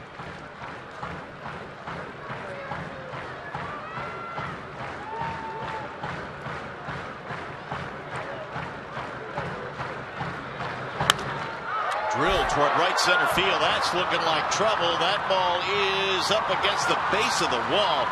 And the red-hot Kipnis has another extra base hit. His second double of the night and his 4th hit. That's 24 doubles and now on the season already. And for Jason Kipnis, and the calendar hasn't even turned to July yet.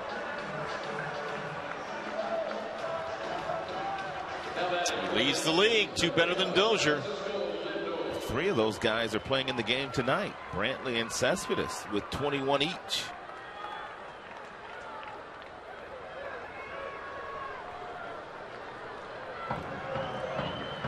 So it's 7-3 now. And Lindor looks at a strike. Kipnis, meanwhile, is 4 for 5 in the game. It's the 12th hit of the night for the Indians.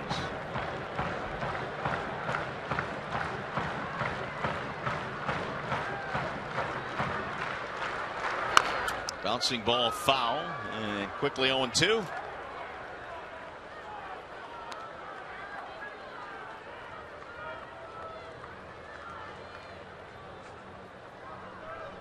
Yeah, big swing by Lindor. Got a piece of McCann on the backswing.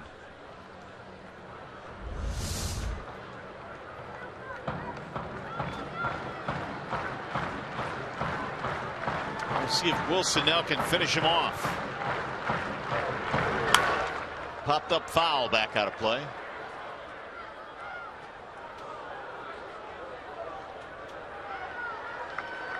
A 2-run ninth inning, but a big double play ball with the bases loaded helped Wilson out immensely. Lindor in this game, sac fly to drive in a run.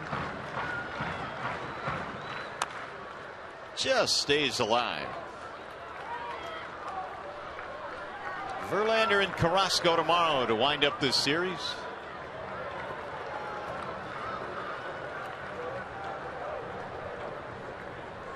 One out away from JV, trying to pitch the Tigers to a sweep of these Indians. Jose Iglesias with the night off tonight. He'll be back in there tomorrow. 1-2. And more than likely, Brian Holiday will get the catching nod. Quick turnaround for James McCann.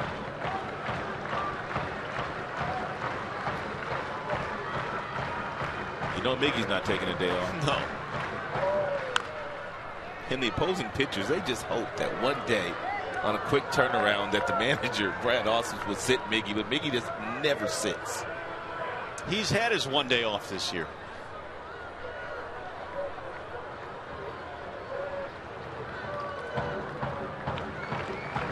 One ball, two strikes. Indians not going down easily here.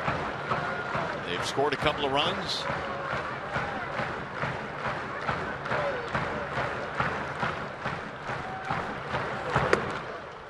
Lindor thought about it, did not offer. Tigers looking to go 9-2 on the season against Cleveland. Brantley on deck. Wilson now has thrown 27 pitches here in the ninth.